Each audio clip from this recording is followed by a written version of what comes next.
Ya, selamat malam teman-teman semuanya. Kita akan siaran langsung ya teman-teman ya. Ini saya diskusi dengan teman-teman Muslim ya di Zoom mereka. Silakan menyaksikan teman-teman semuanya ya. Sabar menyaksikan. Kita akan siaran langsung di channel mereka. Satu kitab suci itu memberi satu petunjuk jalan cara mencapai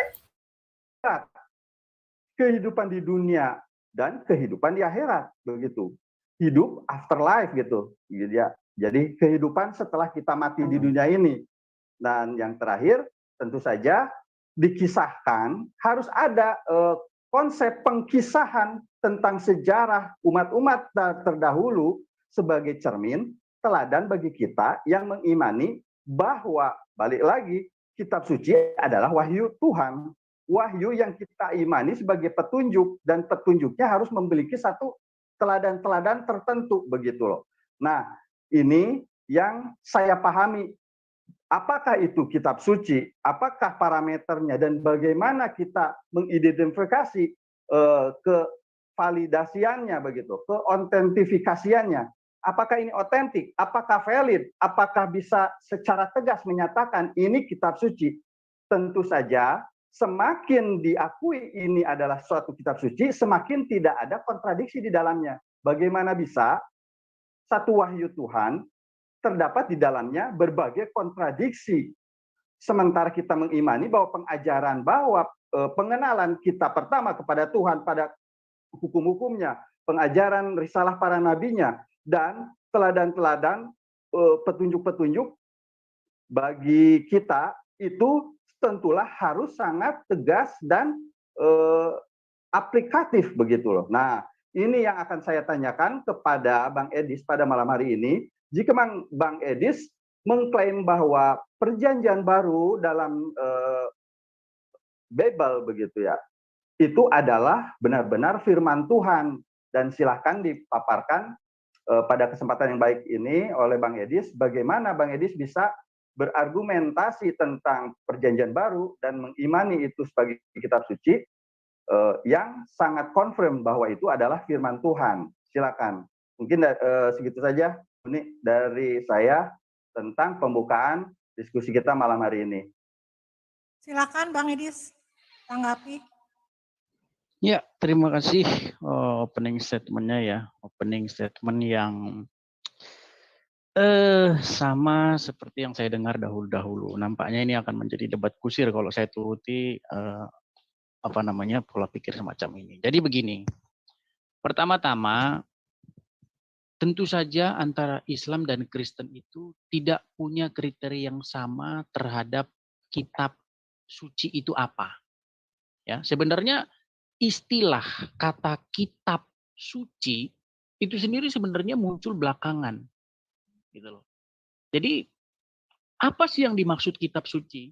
Kalau di dalam Islam itu ada satu paham bahwa Allah itu menurunkan, dikatakan gitu kan, menurunkan kitab. Misalnya di dalam Yusuf ya, di dalam surat Yusuf ayat yang kedua itu dikatakan Allah menurunkan kitab dalam bahasa Arab. Gitu kan. Jadi sebenarnya kriteria-kriteria yang ada di dalam Islam ini itu tidak sesuai dengan kriteria-kriteria yang ada di dalam kekristenan. Jadi tidak ada begitu satu macam keyakinan Tuhan itu mengirimkan buku atau menjatuhkan buku dari langit dan lain sebagainya. Tidak ada. Jadi buku-buku ini, buku-buku yang berwibawa begitu ya, yang memiliki kandungan nilai-nilai religius ya, rekam jejak di dalamnya dan lain sebagainya, sejarah di dalamnya. Itu adalah sebuah proses ya, sebuah proses yang di mana manusia itu terlibat di dalamnya. Nah, jadi apa yang dipikirkan Islam tentang kitab suci dengan apa yang ada di dalam pikiran Kristen tentang kitab suci, ini memang nggak ketemu gitu loh. Nggak ketemu. Islam meyakini bahwa kitab itu suci dari Allah begitu. Sementara di dalam kekristenan itu tidak ada paham semacam itu. Ada Tuhan ngasih-ngasih buku, itu nggak ada. Ya. Jadi di dalam Bible itu sebenarnya ada banyak kitab ya, bukan seperti Quran. Quran itu kan kalau kita pelajari itu sumbernya satu. Gitu loh. Kalau ini di dalam Islam ya, ini kepercayaan Islam dari Muhammad, dari Allah melalui malaikat Jibril kepada Muhammad. Nah, tapi Bible itu bukan kepada satu orang, itu dari banyak orang dan waktunya panjang sekali. Bisa menjadi buku semacam itu. Dan itu bisa dijelaskan secara ilmiah. Prosesnya alamiah terjadi. Ya, ada peristiwa, kemudian orang-orang menulis tentang peristiwa yang terjadi, ya itu misalnya kitab-kitab Injil. Kemudian surat-surat Paulus, ya Paulus mengirimkan surat kepada jemaat tentang nasihat-nasihat, terus tafsir-tafsir kitab suci, ya tafsir-tafsir tentang Taurat dan lain sebagainya. Kemudian dibukukan, dijadikan buku. Kemudian ada misalnya Yohanes di Pulau Patmos, ya dia menerima firman Tuhan, ada kata-kata tulislah begitu kan. Kepada jemaat di Smyrna, kepada ini. Nah, kemudian akhirnya menjadi buku. Jadi prosesnya dapat dijelaskan secara ilmiah macam itu. Jadi tidak ada satu keyakinan di dalam Kristen bahwa ada Tuhan ngasih buku gitu dari langit. Itu saya ulangi lagi. Jadi kita di sini sudah beda kriteria. Nah, perbedaan kriteria ini, saya melihat perbedaan kriteria ini akan membawa kita pada satu debat kusir yang tidak pernah berujung, ya. Nah, lalu apa sih yang lebih baik ya sebenarnya? Oh, tapi sebelum ke situ, saya mau ini dulu terhadap mengkritik dulu terhadap teman diskusi saya, saudara muslim. Saya itu mempelajari Islam, Bang, mempelajari Al-Qur'an, itu sekarang sudah masuk ke tahun 9, ya. Dari Al-Fatihah sampai Anas, tidak ada satupun ayat titik koma itu yang luput dari saya. Nah, ketika saya membaca Al-Qur'an, justru yang saya temukan itu bertolak belakang sama sekali dengan apa yang diyakini oleh umat muslim di seluruh dunia. Makanya nanti PR bagi Bang Bang Abdon ya, untuk menunjukkan kepada saya kapan dan di mana Allah pernah memerintahkan kepada Muhammad untuk menulis kitab. Ya, saya baca Quran dari Al-Fatihah sampai habis. Belum pernah saya temukan Allah berfirman kepada Muhammad, Muhammad tulislah kitab, buatlah kitab, nggak pernah ada. Nah pertanyaannya, lalu siapa? Kok bisa ada kitab ini perintah siapa? Saya nggak pernah temukan itu. Nah, kemudian juga ketika saya membaca Al-Quran dari Al-Fatihah sampai Anas, saya tidak menemukan siapa yang sedang berbicara dalam Al-Quran, kepada siapa dia berbicara. Contoh misalnya di kata Bismillah ya, Bismillahirrahmanirrahim. Ini yang berbicara siapa? Dan dia berbicara kepada siapa? Ini saya tidak menemukan. Yang saya tangkap adalah, saya melihat seperti Al-Quran seperti perkataan anonim gitu. Perkataan seseorang tapi yang tidak diketahui siapa. Contohnya pada kata Bismillahirrahmanirrahim. Ini yang berbicara siapa? Masakan Allah berbicara Bismillahirrahmanirrahim? Kalau dalam hemat saya sukar memahami bahwa Allah berfirman Bismillahirrahmanirrahim. Makanya itu bukan hanya Bismillahirrahmanirrahim loh. Itu dari Al-Fatihah sampai Anas. Saya menemukan satu pola semacam itu. Saya melihat seperti perkataan seorang anonim gitu. Dan dia berkata kepada siapa itu ada yang berkata kepada Allah, ada yang berkata kepada siapa itu tidak saya tahu. Nah, itu untuk opening statement-nya dulu. Nah, saya tuh closing dulu, opening statement saya tutup dulu ya. Jadi gini, ada baiknya kita itu mendiskusikan isinya saja. Isi Al-Quran dan isi PB. Karena kita tidak menggunakan kriteria yang sama. Kriteria yang berbeda ini kalau kita berdebatkan, itu akan debat kusir terus. Ya, Islam mempercayai bahwa Quran itu kitab sempurna, tidak ada kontradiksi di dalamnya. Kemudian mempercayai bahwa di dalam PB ada kontradiksi. Nah, Kristen juga sebaliknya. Nah, jadi kalau itu diperdebatkan, debat kusir akhirnya. Nah, makanya saya ingin mengambil saja satu sampel yang isi di dalam PB dan satu sampel isi dalam Quran, kita bedah ini secara ilmiah dengan penggaris logika. Kita tidak menggunakan penggaris iman karena penggaris iman ini sifatnya sangat subjektif. Ya, tidak jelas gitu kebenaran, kriteria kebenarannya. Tapi kalau logika, maka itu kriterianya akan jelas. Begitu dulu dari opening statement. Silakan. Oke. Bang Edis, berarti ini kita masuk ke siapa ini? Bang Edis penjelasannya tadi kok ada mengenai Al-Quran. Ini kan temanya kan mengenai janji baru. Iya, sesuai dengan tema aja Bang Edis. Jadi Kang Don juga menanggapinya juga sesuai dengan tema gitu loh Bang Edis. Baik, mungkin saya bisa tanggapi sih sebetulnya Kan, Kang? apa yang diargumenkan Bang Edis barusan ya. Boleh ya? Oke, bisa dimulai. Nah, menurut Bang Edis, sebetulnya tadi opening statement dari Bang Edis itu lebih banyak memaparkan tentang bagaimana Al-Quran itu diimani oleh eh, seorang Muslim, khususnya saya dan teman-teman di sini ya, sebagai teman-teman Muslim lah begitu yang beragama Islam. Kenapa saya mengajukan satu parameter dan itu sebetulnya bukan karangan saya, bukan asumsi saya, bukan asumsi yang baru dan saat ini begitu loh. Yang saya ketahui itu sudah sangat jelas dan clear ketika saya memaparkan bahwa kitab suci itu adalah, balik lagi ya, mohon maaf ini saya ulang-ulang, dalam kitab suci sudah jelas itu adalah satu petunjuk pengenalan konsep ketuhanan. Kedua, itu harus ada hukum-hukumnya. Ketiga, pengejawantahan hukumnya harus terimplementasi dong, begitu loh.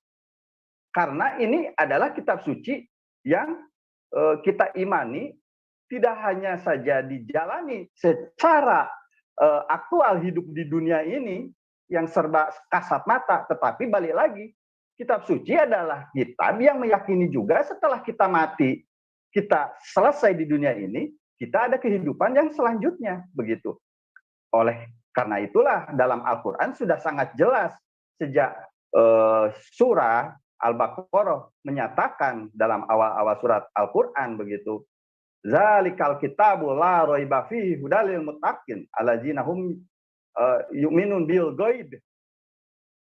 Begitu ya. Jadi ada satu pemaparan saya tadi dalam parameter-parameternya, ini adalah kandungan dalam ayat Al-Quran itu sendiri. Kenapa? Ya karena memang saya mengimani Al-Quran adalah sebagai kitab suci, wahyu Allah begitu. Tetapi kalau parameter saya ajukan kepada kitab-kitab lain di luar kitab Al-Quran, saya rasa ini sangat logis dan sangat empiris ketika kita akan sama-sama membuktikannya begitu loh Bang. Kenapa? Karena silahkan, apakah silahkan diuji saja begitu ya. Apakah satu kitab suci itu tidak menerangkan tentang kejelasan tentang siapakah Tuhannya, itu nggak usah diimani sebagai kitab suci Bang. Begitu. Saya juga bisa mengarang banyak tokoh-tokoh sastra, tokoh-tokoh seperti yang kita ketahui lah dulu gitu, ada Hairil Anwar, kalau di Indonesia itu nanti di luar negeri itu ada William Shakespeare begitu. Mereka mengarang karang-karangan karya-karya sastra begitu. Tetapi apakah itu adalah satu cerita atau kesejarahan atau pemaparan tulisan yang benar? Nah, itulah dalam ilmiah, konsep ilmiah sudah jelas yang namanya buku itu ada dua, ada fiksi dan non fiksi begitu loh. Nah, apakah yang disebut dengan kitab suci? Justru ini keunikannya ketika kitab dinyatakan sebagai karya fiksi, non fiksi, bisa diterangkan dalam kesejarahannya, bagaimana autentifikasinya, bagaimana dia diturunkan, bagaimana dia terpeliharanya, seperti itu kan. Nah, ketika dinyatakan ini, apakah kitab suci adalah non fiksi atau karangan-karangan saja? Nah, ini menjadi satu masalah ketika kita justru punya parameternya masing-masing. Karena Al-Quran sudah sangat jelas dalam ayat-ayatnya. Begitu. Al-Quran itu adalah bacaan, bukan buku. Buku, kitabun. Kitabun itu tidak mesti berbentuk buku. Begitu loh. Itu adalah satu bacaan yang tersusun rapi, itu disebut kitabun, bacaan, kitab, Alkitab. Nah, Alkitab itu dalam pemahaman literasi Al-Quran, tarbiyah Islam, itu suatu bacaan yang tulisan yang tersusun rapi, itu disebut kitab. Begitu. Dan balik lagi, apakah ini kitab suci dan firman Tuhan? Nah, silakan Bang Edis terangkan, karena ini adalah tema yang diajukan oleh Bang Edis tentang perjanjian lama, apakah perjanjian baru, apakah perjanjian baru ini adalah firman Tuhan? Silakan diterangkan seterang-terangnya begitu loh. Dan kalau argumen saya tentang kitab suci itu merujuk kepada Al-Quran, tentu saja Bang, itu karena saya mengimani Al-Quran. Tetapi parameternya silakan diuji bareng-bareng begitu loh. Diujinya bareng-bareng seperti ya yang saya tadi paparkan. Harus ada pengenalan kepada siapakah Tuhan, ada hukum-hukumnya, ada implementasinya, ada hikmah-hikmah cerita sejarah para utusan dan rasul-rasul yang diterangkan, dan itu adalah utusan dari Tuhan begitu kepada umat-umat sebelumnya. Dan terakhir adalah keimanan kepada hari setelah kita berakhir di dunia ini, hari akhirat begitu. Tanpa 5 kriteria ini, saya pastikan itu bukan kitab suci, Bang. Saya pastikan itu bukan kitab suci. Semua orang bisa mengarang begitu. Semua orang bisa membuat, termasuk Bang Edis. Nah, sekarang balik lagi, silahkan diterangkan, dipaparkan apa yang bisa diterangkan mengenai perjanjian baru, dan itu argumentasinya, pembelaannya itu adalah firman Tuhan menurut pemahaman Bang Edis. Silakan.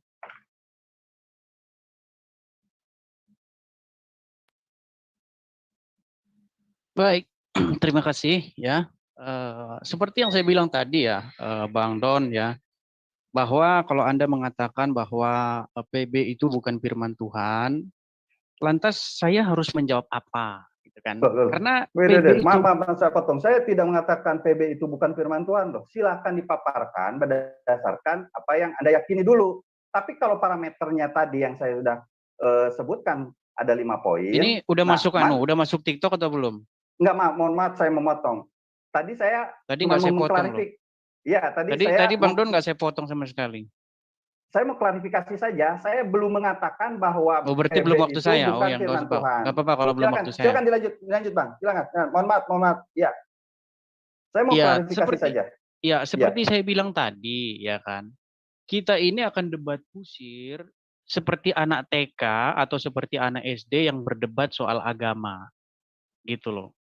Kalau Anda mengatakan bahwa PB itu tidak layak dikatakan kitab suci, kemudian PB itu kriterianya begini, memang iya, itu tidak sesuai dengan kriteria Islam gitu loh. Dan Al-Quran pun ya, tanya sama orang Kristen, nggak ada orang Kristen yang percaya kalau Al-Quran itu adalah kitab suci. Jadi ini yang saya bilang, kita ini debat kusir kalau kita memperdebatkan hal semacam ini. Nah, yang saya katakan di sini adalah, cobalah kita naik tingkat dari perdebatan kusir anak TK tersebut. Debat-debat semacam itu hanya bisa kita saksikan di warung atau di kantin-kantin sekolah TK, di kantin-kantin SD, di mana anak SD pesertanya memperdebatkan agama. Gitu. Yang saya katakan begini, Bang Don, kita sudah tahu persis bahwa kriteria yang digunakan Islam dengan kriteria yang digunakan Kristen itu tidak pernah sama. Nah, sekarang penggaris yang harus kita gunakan untuk membuktikan bahwa Quran itu benar atau PB itu benar adalah membandingkan kedua isinya. Kita bedah isinya. Nah, Bang Don, saya tanya dulu, apakah Anda sudah pernah membaca PB itu sampai selesai? Kalau belum pernah, maka Anda gagal, ya, Anda gagal untuk mengomentari PB itu. Kenapa saya katakan gagal? Karena ini seperti ibarat kata, Anda tidak pernah menonton satu film, tapi Anda ingin memberikan komentar terhadap film tersebut. Nah, sementara saya ini sudah 9 tahun mendalami isi Al-Quran. 9 tahun itu bukan waktu yang sebentar. Itu kalau misalnya di bangku universitas, itu sudah di atasnya doktor. Gitu loh. Nah, jadi Al-Quran itu sudah makanan sehari-hari saya. Seperti yang saya tanyakan sama Bang Don tadi, kita ini kan, Anda bicara PB, tentu saja bicara PB kan dari perspektif Islam. Nah, Islam ini kan apa yang membentuk Anda sebagai Islam? Itu kan Al-Quran. Nah, makanya kriteria itu saya balikkan kepada Anda. tentang kriteria-kriteria kitab suci itu. Nah, sekarang yang menjadi ini sama yang Anda tadi belum jawab. Coba tunjukkan kapan Allah pernah berfirman kepada Muhammad untuk menulis Al-Quran. Kalau Anda bisa jawab itu, saya malam hari ini mualaf. Saya baca Al-Quran dari Al-Fatihah sampai Anas. Belum pernah saya temukan ada Allah ngomong sama Muhammad suruh menulis Al-Quran. Nggak pernah ada. Ya, nggak pernah ada. Kalau ada saya mualaf. Gitu loh. Nah, menjadi pertanyaan, lalu Al-Quran ini siapa yang nyuruh? Menulis Al-Quran itu perintah siapa? Coba saya memberi satu tantangan, bukan kepada Anda, seluruh umat Islam di bawah kolong langit, coba tunjukkan sama saya, kapan Allah pernah menyuruh untuk membuat kitab Al-Quran. Menuliskan Al-Quran ke dalam satu kitab. Ya, saya tantang itu kalau ada. Mualaf saya kalau bisa Anda jawab itu. Nah, itu karena kriteria itu sudah menggugurkan segalanya loh. Tapi kalau Anda baca di dalam Bible, ya, misalnya ketika Yohanes di Pulau Patmos, itu ada perintah kepada Yohanes di Pulau Patmos. Tuliskanlah surat kepada jemaat misalnya di Smyrna. Tuliskanlah jemaat di Philadelphia. Tuliskanlah surat. Itu ada perintahnya. Nah, kemudian juga kitab Injil dimulai dengan kata-kata inilah silsilah Yesus Kristus, anak Daud, anak Abraham, bla bla bla bla dan seterusnya. Jadi tulisan itu merupakan laporan sejarah, ya, laporan peristiwa yang terjadi. Kemudian karena itu adalah fakta dan itu mengandung firman Tuhan di dalamnya, maka itu dibuat menjadi satu buku dan jadilah seperti yang kita pegang sekarang ini. Itulah Injil tersebut. Nah gitu loh. Nah beda dengan Al-Quran. Tadi seperti saya katakan, siapa yang memerintahkan menulis Al-Quran? Saya sudah baca loh dari Al-Fatihah sampai Anas itu. Ya, udah nggak tahu udah berapa kali. Mungkin saya sampai merasa mungkin di bawah kolong langit ini sayalah orang yang paling rajin baca Quran. Gitu loh. Nah makanya pertanyaan saya cuma satu sama Anda sebelum kita nanti ke TikTok. Coba tunjukkan sama saya kapan Allah pernah memerintahkan kepada Muhammad untuk menulis Al-Quran. Itu aja dulu dari saya sebelum dari TikTok. Silakan. Terima kasih. Silakan Don menanggapi. Jadi begini Bang, kalau tadi saya jawab pertanyaan pertama dulu ya, apakah saya pernah membaca keseluruhan Bible dari Kejadian sampai Wahyu, dari Matius sampai dari Kejadian sampai Maleakhi, dari Matius sampai Wahyu. Saya dulu 3 bulan sekali hatam Bible Bang. Saya juga bikin lagu waktu zaman sekolah minggu, itu ciptaan saya dan om saya dulu itu. Saya hafal di luar kepala tentang, ya misalnya contohnya, ini nih ada lagu, ini karangan saya nih dulu nih. Matius, Markus, Lukas, Yohanes, Kisah Rasul, Roma, Korintus, Galatia, Efesus, Filipi, Kolose, kedua Tesalonika, 1 dan 2, Timotius, Titus, Filemon, Ibrani, Yakobus, Petrus, kedua Yohanes, Yudas, dan akhirnya Wahyu. Nah itu ciptaan saya Bang. Artinya dan om saya ya. Jadi makanya ini menarik ketika Abang menyatakan bahwa perjanjian baru itu adalah firman Tuhan dan itu adalah tema yang diajukan oleh Bang Edi. Ya silahkan dipaparkan. Nanti ya justru saya akan balik menguji begitu loh. Manakah yang lebih alkitabiah? Manakah yang lebih confirm tentang pengetahuan perjanjian baru antara Abang dan saya, kan begitu. Nah, begitu aja Bang sebetulnya ya. Untuk memastikan apakah saya pernah membaca Bible secara keseluruhan begitu. Semua apa dalam cerita-ceritanya, pemahaman-pemahamannya, tafsir-tafsirnya seperti apa. Nah, itu akan panjang kalau saya paparkan sekarang ya. Cuman saya tadi menyatakan saja bahwa saya juga pernah memegang dan mengimani Bible begitu. Nah, itu pertama. Kedua, jika ada pertanyaan di mana wahyu Allah menyatakan, memerintahkan bahwa Nabi Muhammad harus menulis Al-Quran, begitu. Yang ini sebetulnya tahu pertanyaan semenjak saya mengenal Islam sebetulnya tidak paham ya. Ini pertanyaan yang memang sepertinya sederhana dan bahwa Al-Quran dari Al-Fatihah sampai An-Nas itu ketika dikatakan qul ayyuhal kafirun, qul ya ayyuhan nas, begitu kan, qul ya ayyuhal muttaqin, itu adalah langsung wahyu Allah yang menyatakan kepada Rasulullah Muhammad SAW melalui malaikat Jibril untuk diimani oleh kita. Perkara siapa yang menyuruhnya udah jelas, itu pasti confirm, aku yakin itu Allah Subhanahu wa taala, begitu. Nah, ketika ada pertanyaan balik lagi, siapakah yang memerintahkan Nabi Muhammad untuk menulis itu kita Al-Qur'an? Balik lagi, pemahaman Al-Qur'an seperti apa? Karena saya sudah menerangkan tadi di awal, Al-Qur'an itu adalah bacaan, dan nama Al-Qur'an itu tidak hanya satu-satunya nama kitab suci yang diyakini oleh umat Islam. Begitu loh. Ada Al-Quran disebut Huda, Al-Huda, itu petunjuk. Al-Furqan, merujuk kepada kitab pembeda, begitu. Hukum-hukumnya pembeda dari kitab-kitab yang telah diturunkan sebelum-sebelumnya, begitu. Ada Asy-Syifa, banyak, begitu loh Bang. Ini Abang paham nggak, gitu loh.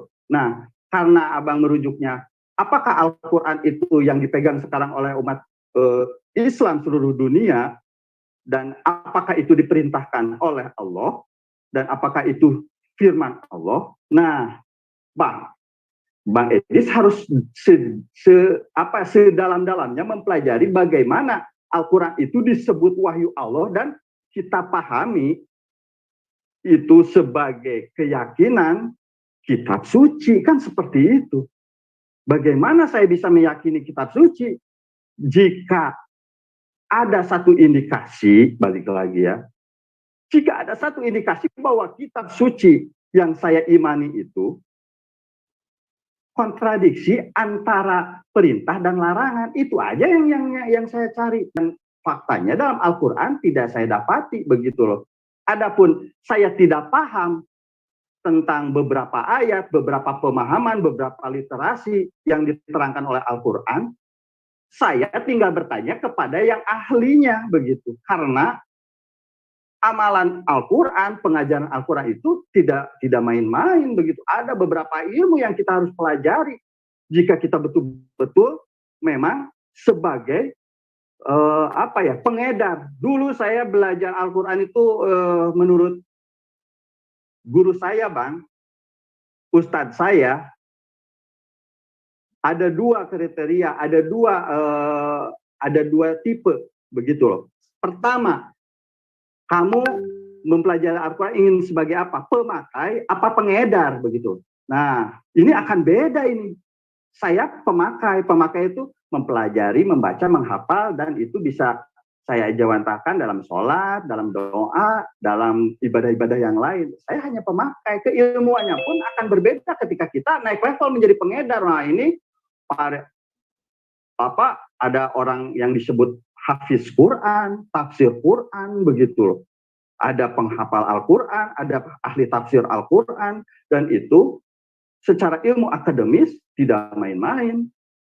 Dan itu telah terjadi dalam kesejarahan, bahkan Islam lah yang memiliki universitas pertama di dunia itu yang berada di Maroko, dan yang ada di Kairo, yang kita kenal sebagai Al-Azhar, itu pada awalnya adalah satu akademisi universitas yang mempelajari tentang tarbiyah Islamiyah yang bersumber di Al-Quran, kitab suci umat Islam itu sendiri. Nah, itu bukti dan faktanya, Bang, begitu. Nah, ini sekarang saya sudah menjawab berarti ya, apakah Al-Quran itu dipahami sebagai apa Al-Quran ketika tidak ada keterangan Rasulullah itu harus membukukan, mencatat. Nah, ini tinggal baca Sirah Nabawiyah, mengapa, dan itu ada sejarahnya, confirm, begitu.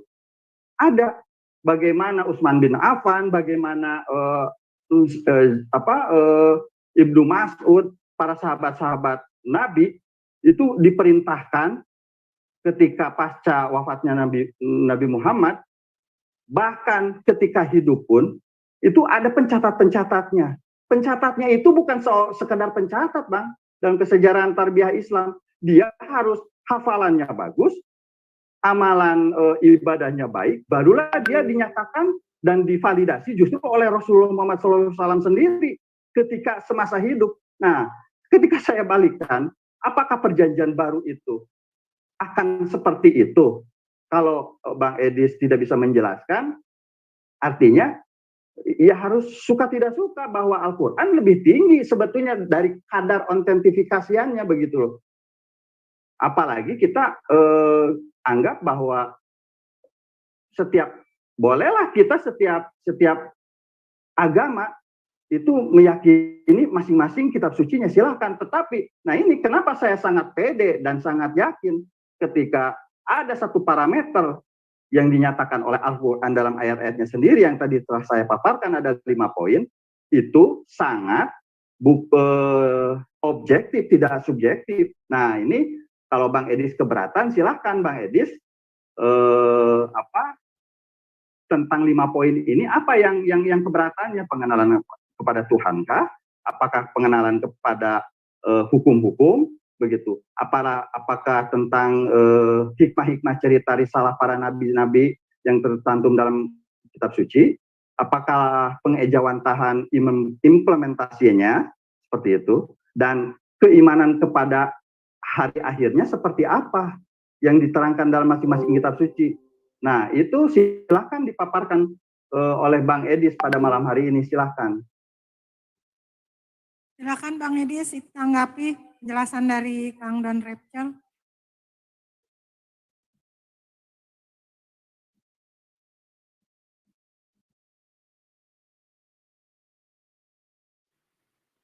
Ya, terima kasih. Saya rasa udah waktunya kita ini ya, udah waktunya kita saling bicara bebas.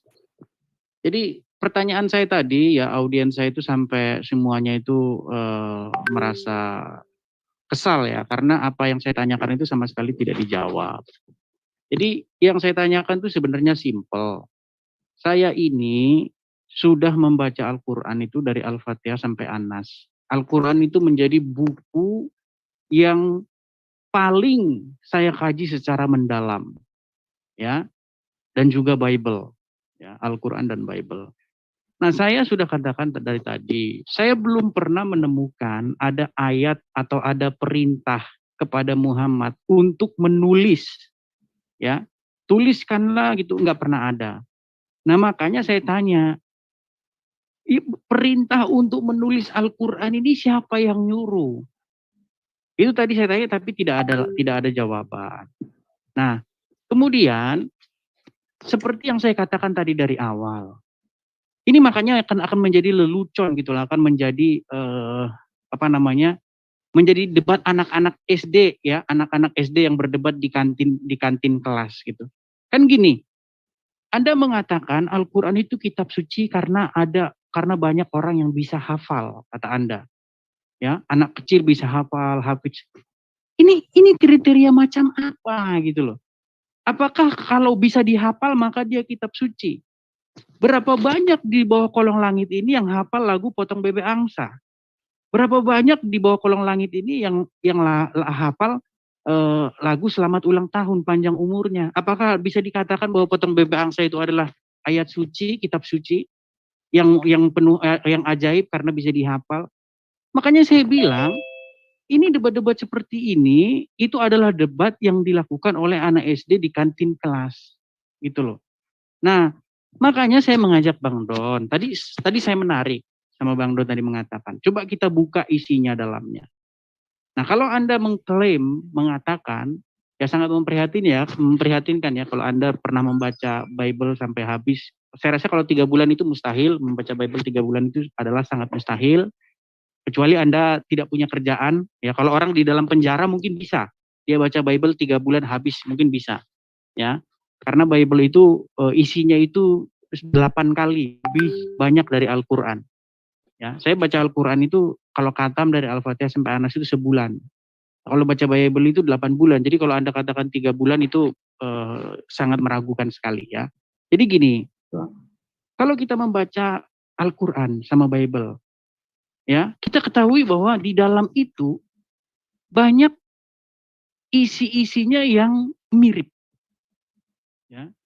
Nah, salah satunya adalah di dalam Bible ada satu kisah dikatakan di situ bahwa Zakaria itu ketika dia sedang membakar ukupan ya di bait suci, ada malaikat Gabriel datang kepada dia dan memberitahukan kepada dia bahwa istrinya, perhatikan, dia katakan istrinya. Jadi Gabriel berkata kepada Zakaria itu begini, istrimu Elizabeth, istrimu akan mengandung dan akan melahirkan, dan engkau akan menamai anak tersebut Yohanes.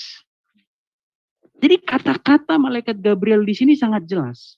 Yang dikatakan itu istrimu akan mengandung, ya gini, kata-katanya begini, Elizabeth istrimu akan mengandung dan melahirkan seorang anak laki-laki bagimu, dan engkau akan menamai anak tersebut Yohanes. Nah, di dalam Quran, supaya Anda tahu dan supaya semua umat muslim tahu, itu sebenarnya cerita tersebut itu udah ada di dalam. Suara saya terdengar ya kalau saya nggak pakai gini? Atau bagaimana, atau saya harus begini? Suara saya tetap terdengar, teman-teman? Masih jelas, Bang. Masih jelas. Masih jelas. Nah, kalau Anda buka misalnya ya di dalam. Nggak kedengeran, Bang Edis. Oh, nggak kedengeran, Bang? Nggak kedengeran. Mic-nya dipegang aja kayak tadi, deketin. Oke, saya tutup dulu kamera saya karena saya ingin membaca ya. Ya. Kalau kita membaca di dalam Al-Qur'an ya. Di dalam Ali Imran misalnya, Ali Imran 39 40 ya.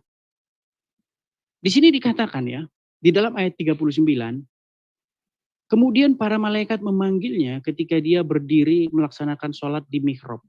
Perhatikan kata-kata ini. Ini gunakan logika Anda. Apakah Anda mempercayai ini sebagai sesuatu yang logis? Perhatikan. Allah menyampaikan kabar gembira kepadamu bi Yahya, dengan Yahya, yang membenarkan kalimat darinya, panutan, berkemampuan menahan diri, dan seorang nabi yang soleh. Perhatikan kata-kata Zakaria. Ya Tuhanku, ya, qala robbi ana yakunu gulam, katanya kan. Ya Tuhanku, bagaimana aku bisa mendapat anak sedang aku sudah sangat tua dan istriku pun sudah sangat mandul. Coba Anda gunakan logika Anda, Bang Don. Siapa yang ngomong kepada Zakaria bahwa dia akan punya anak? Karena dikatakan begini, Allah menyampaikan kabar gembira dengan Yahya. Kata-kata bi Yahya. Sekarang logis saya tanya sama Anda, apakah di sini Zakaria tahu siapa itu Yahya? Sedang Yahya di sini belum ada, belum lahir. Dari mana Zakaria tahu bahwa Yahya itu anak dia? Karena dikatakan begini, wahai Zakaria, saya gembirakan kamu dengan Yahya. Nggak ada loh kata-kata lahir di sini bahwa istrimu akan mengandung dan akan melahirkan seorang anak-anak dan anak laki-laki bernama Yahya. Nggak ada. Kalimatnya bukan seperti itu. Kalau di Injil begitu. Di dalam Injil, malaikat Gabriel berkata begini, jangan takut wahai Zakaria. Doamu telah dikabulkan dan Elizabeth, istrimu, akan mengandung dan melahirkan seorang anak laki-laki bagimu dan engkau akan menamai anak itu Yohanes. Ia akan menjadi besar, bla bla bla. Anda baca sendiri dalam Injil kalau Anda memang pernah baca Injil sebelumnya. Itu lengkap sekali. Sehingga logis bagi Zakaria, sehingga kata-kata tersebut dipahami sebagai Zakaria dengan baik. Tapi kalau Anda baca Quran, ya di dalam Quran dikatakan, ya Zakaria, wahai Zakaria, saya menggembirakan kamu dengan Yahya. Enggak ada di sini kelahiran. Kalau Anda baca terjemahannya ya dalam tanda kurung kelahiran. Kalau Anda baca teks Arabnya nggak bakal ada. Sampai kiamat Anda cari nggak ada di situ kata kelahiran. Ya, dikatakan saya gembirakan kamu dengan Yahya. Coba logika Anda pakai. Dari mana di situ Zakaria tahu bahwa Yahya itu anaknya? Sama seperti ini. Saya ngomong sama Anda begini ya. Wahai Don, saya gembirakan kamu dengan Tangkrung. Coba Anda tahu nggak Tangkrung itu siapa? Sedang Tangkrung itu belum ada, belum lahir. Nggak ada yang kenal dia. Apakah logis bagi Anda mengatakan begini? Bagaimana mungkin saya punya Anda? Anda mau bilang begitu? Kalau Anda bilang gitu sama saya ngomong sama Anda. Siapa yang ngomong kalau kamu punya anak? Saya cuma bilang saya gembirakan kamu dengan tangkrung. Tangkrung itu siapa? Seharusnya kamu nggak kenal. Karena belum lahir, belum ada. Sekarang saya tanya sama Anda di sini. Kalimat malaikat di sini, wahai Zakaria, saya gembirakan kamu, ya, bi Yahya, katanya di sini dalam kalimat bahasa Arabnya, dengan Yahya yang akan membenarkan kalimat bla bla bla dan seterusnya dan seterusnya. Lalu Zakaria berkata, ya Tuhanku, bagaimana aku bisa punya anak? Coba ini Anda melihat ini sebagai satu dialog yang masuk akal atau tidak? Apakah begini diskusi yang betul-betul realistis? Ya, misalnya saya ngomong sama Anda, wahai Don, saya gembirakan Anda dengan Danggrung. Danggrung. Siapa Danggrung? Seharusnya Anda berpikir begitu karena Danggrung belum ada di muka bumi. Bahkan Anda tidak tahu siapa itu Danggrung. Coba saya tanya sama Anda, dari mana di sini Zakaria tahu Yahya itu anaknya? Dan padahal Yahya di situ belum ada, belum lahir, dan tidak ada yang kenal dia. Jadi begitu kita kalau membandingkan, jangan ngomong, oh Bible bukan firman Tuhan. Itu debat kusir sampai kiamat kita seperti itu. Sampai kiamat kita seperti itu. Ya, itu diskusi yang dilakukan di tingkat bawah. Coba kalau diskusi sama saya kita di tingkat atas, di tingkat kajian akademis. Ya, kita bedah keduanya, kita gali keduanya. Ya. Saya berikan Anda kesempatan untuk membuktikan kesalahan Injil ini. Di situ perkataan malaikat Gabriel. Wahai, jangan takut wahai Zakaria. Sesungguhnya doamu telah dikabulkan dan istri Elizabeth, istrimu akan mengandung dan akan melahirkan seorang anak laki-laki bagimu dan engkau akan menamai anak itu Yohanes. Jelas sekali ayatnya. Jelas, padat, singkat, jelas. Kalimatnya sangat logis. Ya, percakapannya sangat logis. Nah, saya berikan Anda kesempatan untuk membela Quran Anda. Bagaimana Anda mengatakan bahwa yang di dalam Quran ini adalah satu percakapan yang logis? Silakan, terima kasih. Ini udah sesi TikTok ya ini, Kang Don. Oh, baik. Ya, silakan Kang Don. Sebetulnya sederhana aja, makanya saya kan dari awal sudah punya satu patokan parameter, Bang, begitu ya. Kenapa saya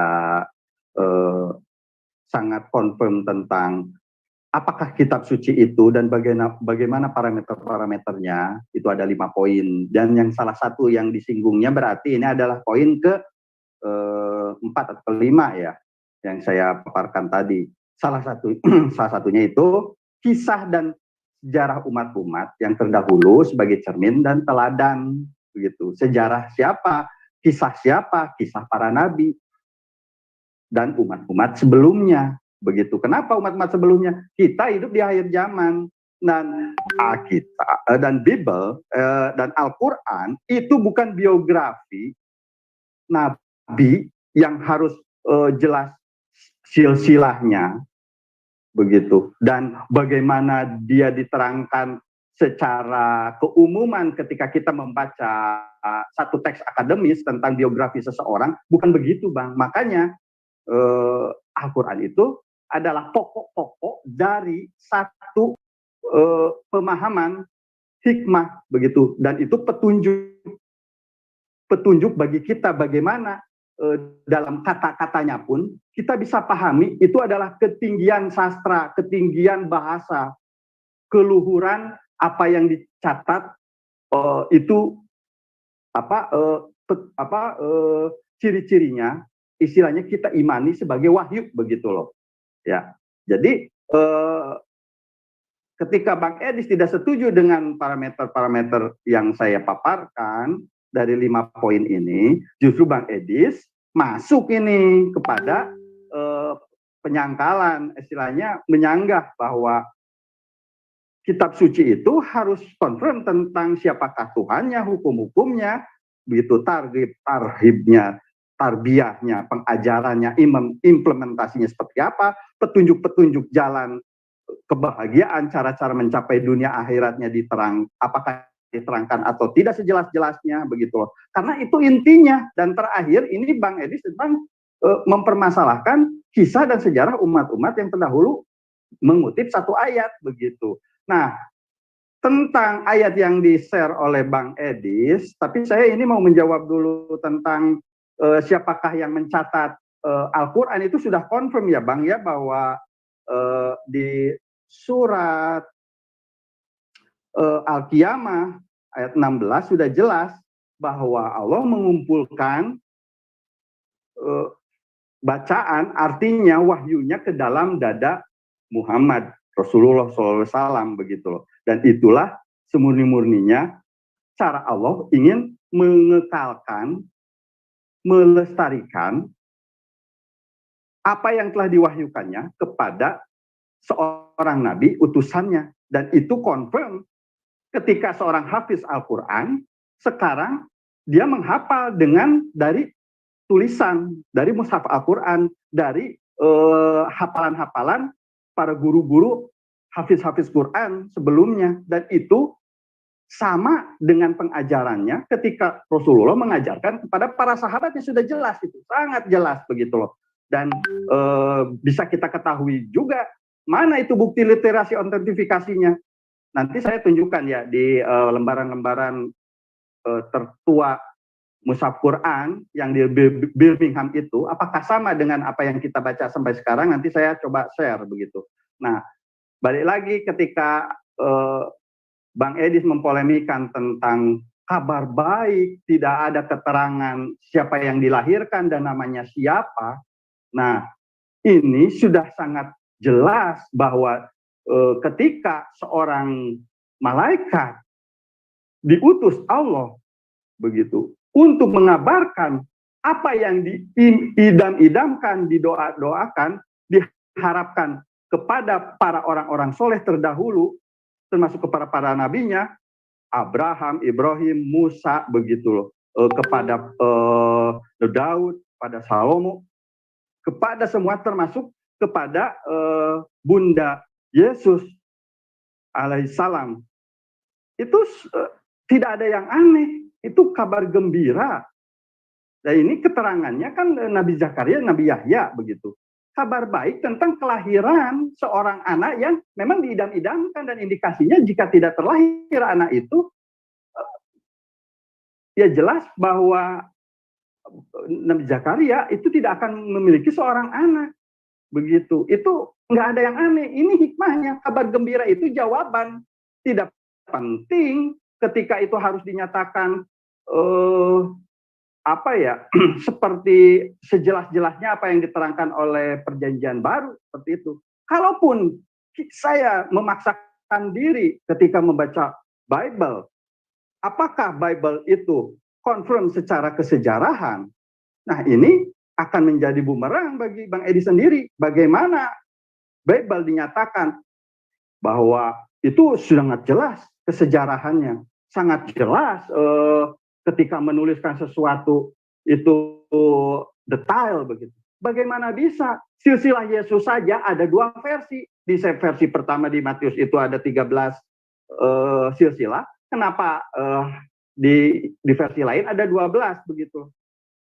Dan bagaimana bisa ketika Yesus digadang-gadangkan sebagai nama yang luhur, tinggi, begitu loh, sebagai, ya dulu saya mengimani sebagai Tuhan saya, sebagai anak Tuhan begitu.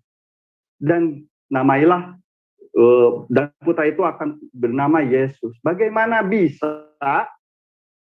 Sebetulnya nggak spesial-spesial amat. Saya mempelajari sejarah, ternyata ketika dulu di Yerusalem begitu, banyak yang namanya Yesus.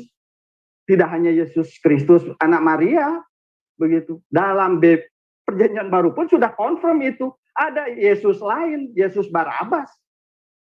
Nah, ini gimana ini? Begitu loh. Saya agak kecewa. Oh, ternyata nggak spesial-spesial amat nama Yesus itu. Begitu. Apakah pelafalannya juga Yesus? Apa Yesus? Apa Yasu? Apa Yehosua? Itu juga akan menjadi masalah jika merujuk kepada autentifikasi sejarah manuskrip Bible begitu Bang. Begitu. Karena yang saya pahami Yesus itu berbahasa Aramaik kuno, ancient Aramaik. yang indikasinya sudah punah begitu loh sekarang, dan berbahasa Ibrani. Kenapa ini lebih pada perujukan Yesus itu menjadi sebutan yang beken dan tenar dalam kalangan dan kesastraan Yunani. Kan itu akan menjadi satu yang sangat kontradiktif begitu. Ini perbandingan secara analogi sederhana saja. Anak-anak sekarang gemar mendengarkan K-pop begitu. Ada tuh namanya itu di band apalah, apa di XO apalah begitu. Ini yang namanya tuh Jasu, namanya tuh Jisoo. Terkenalnya di Korea, tetapi Indonesia, anak-anak ABG-nya kita sekarang suka K-pop, mendengarkan, tidak serta-merta tuh namanya Jisoo itu menjadi Jengsri gitu misalnya. Kan nggak ada gitu, karena disukai oleh kalangan muda-mudi di Jawa. Tidak ada. Ini kesejarahan Tuhan pun dalam Bible sangat aneh kalau menurut saya. Dan berbagai banyak bukti-bukti yang bisa saya paparkan satu persatu ketika kejelasan Bible itu, perjanjian baru itu adalah confirm secara kesejarahan. Akan sangat banyak, Bang, begitu loh, ketika saya mau boleh saya paparkan bagaimana ditemukannya 1000 tahun sebelum pembuatan penyusunannya itu 1000 tahun setelah sang tokoh utama itu tidak ada di muka bumi, itu perjanjian lama. Bagaimana Bible perjanjian baru itu baru ditemukan dan dikumpulkan secara komplit itu di abad ketiga begitu, 300 tahun, hampir 400 tahun lebih setelah Yesus Kristus terangkat. Itu bagaimana bisa kalau kita confirm tentang sejarah. Dan itu sekarang faktanya banyak diperselisihkan justru oleh sekolah-sekolah ahli-ahli Bible itu sendiri, dari kalangan kekristenan, bukan dari kita begitu. Nah, ini yang harus dijawab. Balik lagi, Bang, temanya adalah perjanjian baru adalah bukti itu adalah firman Tuhan. Nah, silakan, Bang, balik ke pengerucutan tema saja begitu loh. Nah, ini gimana ini pertanggungjawaban Bang Edis tentang tema yang Abang sodorkan sendiri, perjanjian baru adalah firman Tuhan yang otentik. Seperti apa, Bang? Silakan.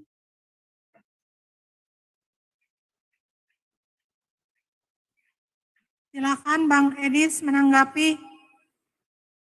Bang Edis, monitor.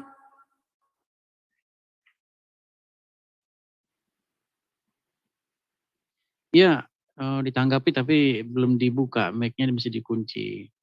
Kalau bisa sama-sama dibuka aja lah mic-nya, sudah bisa kita ngobrol santai. Gini ya, sebenarnya yang ngajukan tema itu bukan saya. Jadi si Pana itu kan ngirim pesan, gimana kalau temanya keotentikan perjanjian baru sebagai bukan saya, Bang Edis itu yang ngasih tema ya. Kok saya sih? Tapi kan chatnya kan begitu. Pertama kan mau tauhid dan Tritunggal. Terus kata Bang Edis, udah biasa lah. Udah itu aja deh, yang PB aja katanya keotentikan gitu. Iya, tapi kan tema itu bukan dari saya. Pertama tema itu bukan dari saya. Dari Bang Edis, tadinya kan Bang Edis mau ngajukannya buat Bang Zuma. Iya, saya pikir saya lawannya itu Zuma, ternyata lawannya Bang Don. Tapi kan temanya dari Bang Edis, bukan dari saya. Iya, tapi tema itu kan sebelumnya dari Zuma, gitu loh. Bang Zuma ngajuin tema itu dari Bang Edis. Ya, coba dibaca lagi nanti chatnya. Oke, saya tanggapi langsung ya. Jadi gini, seperti yang saya bilang tadi Bang Don, ya kan? Kalau Bang Don mengatakan bahwa PB itu tidak masuk kriteria sebagai kitab suci, itu memang dalam pandangan Anda semacam itu. Nah, kami pun punya pandangan yang sama terhadap Al-Quran. Nah, sekarang coba ayo kita bahas isinya. kalau Anda mengatakan bahwa Bible tidak masuk kriteria sebagai kitab suci, loh, justru isi dari PB itu ada yang mirip dengan Quran loh.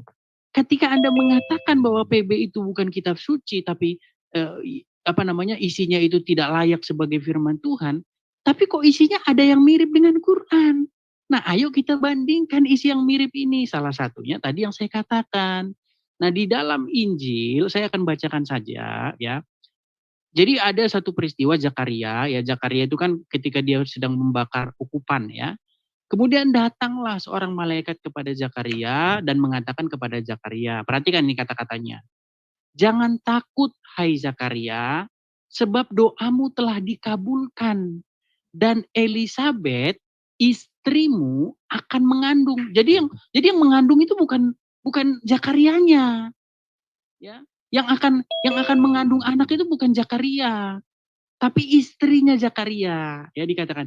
Dan Elisabet istrimu akan mengandung dan akan melahirkan seorang anak laki-laki bagimu dan engkau akan menamai dia anak itu ya Yohanes dan seterusnya. Anda sudah baca sendiri. Kalau Anda sudah membaca Bible pasti Anda tahu dan paham betul cerita itu.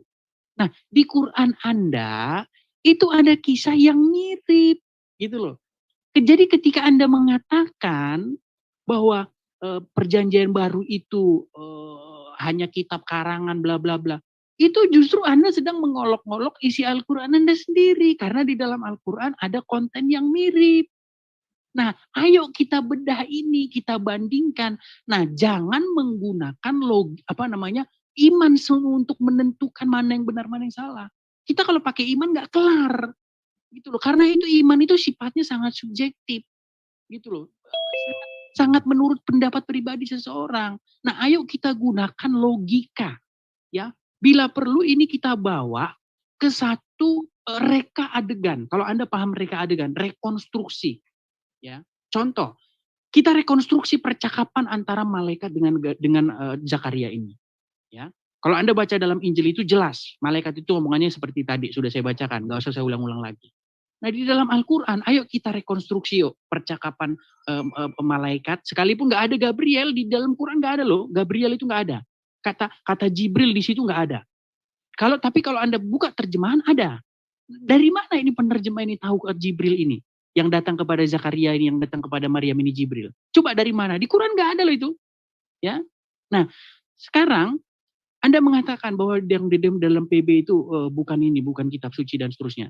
Nah, itu ternyata ada di Quran Anda. Ayo kita bandingkan ya. Nah, di dalam Quran Anda, malaikat itu ngomong gini ya, Ali Imran 39, saya bacakan.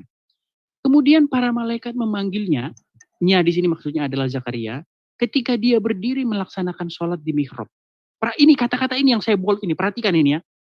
Allah, saya bacakan saja Anda Arabnya biar Anda paham ya. Saya bacakan Arabnya, Ali Imran 39. Di sini kayaknya.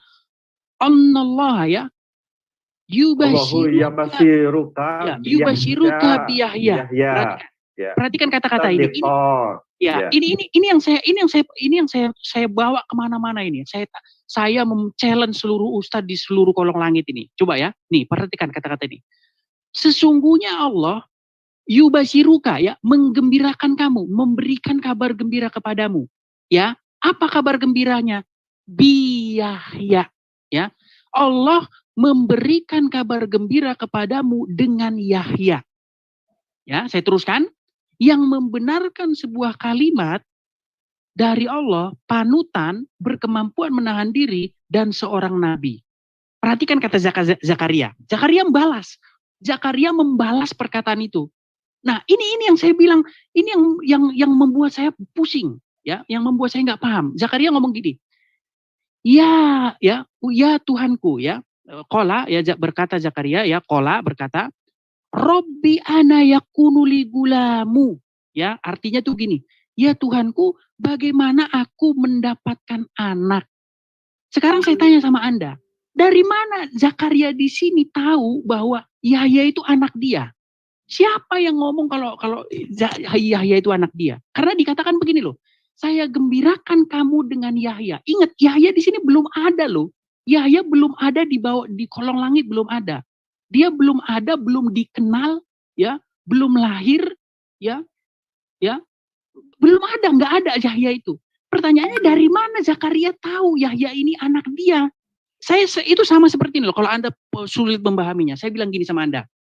Wahai Don, ya, wahai Don, saya gembirakan kamu dengan danggru. Nggak usah danggru karena udah disebutkan tadi. Gini aja. Saya gembirakan kamu dengan lungkang. Saya gembirakan kamu dengan lungkang. Coba saya tanya Anda siapa lungkang itu. Seharusnya Anda nggak tahu lungkang itu siapa. Seharusnya loh kalau kita mau kita secara logis. Seharusnya Anda nggak tahu. Karena lungkang belum ada, belum lahir. Apalagi Anda ngomong, bagaimana mungkin saya punya anak? Loh, siapa yang ngomong kalau kamu punya anak?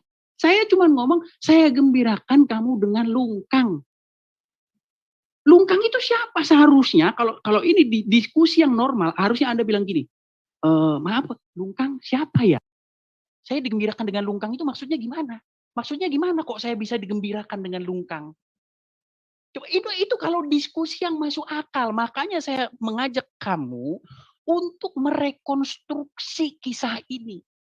Ya, ibarat kata ini kalau kita filmkan, kita buat satu kronologis, kita film, kita reka adegan. Apakah ini menjadi satu diskusi atau satu komunikasi yang masuk akal? Coba Anda bandingkan itu dengan dalam Bible, ya, jelas di dalam Bible itu dikatakan, wahai Zakaria, jangan takut ya Zakaria. Sesungguhnya doamu telah dikabulkan dan sesungguhnya Elisabeth istrimu akan mengandung dan akan melahirkan seorang anak laki-laki bagimu dan engkau akan menamai dia Yohanes.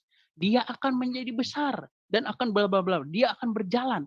Dia akan berjalan mendahului Tuhan. Perhatikan kata-kata dia akan berjalan mendahului Tuhan ini. Oke, assalamualaikum, bismillahirrahmanirrahim. Teman-teman, ikhwani fisabilillah, sepertinya saya kayaknya dari zaman batu sampai ke zaman milenial sampai ke zaman yang sebentar lagi udah mau kiamat ini, Edis tuh dari dulu bahannya itu doang tentang saya pikir ada bahasan baru gitu ya ini PB. Ternyata saya sendiri nontonnya gimana ya teman-teman ya. Mungkin teman-teman bisa lihat lanjutan videonya yang udah live di di YouTube saya ya. Mungkin gimana kalau saran saya silakan dilihat di ini aja deh di di punyanya teman-teman yang lain deh. Kayak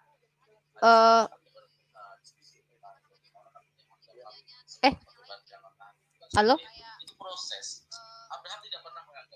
Kedengeran nggak sih suara saya teman-teman? Maksudnya lihat di tempat ini deh. Aduh, ribet banget, bentar. Bentar. Jadi maksud saya teman-teman semuanya lihat di punyanya Ukti Sivana aja deh. Saya jadi males gitu ya. Kayak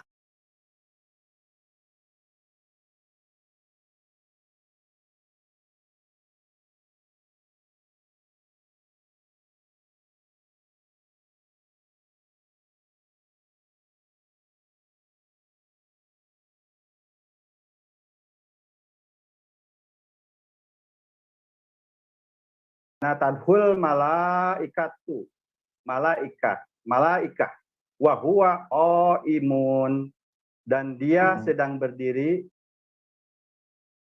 yusalli, dia sholat, di al-mihrab, di mihrab, annallaha, sesungguhnya Allah, yubassiruka, menyampaikan kabar gembira kepadamu, Yahya, dengan Yahya, musaddiqo, membenarkan, bikalimati, dengan kalimat, bikalimatim minallah, dengan kalimat dari Allah, wasayyidan, dan menjadi ketua,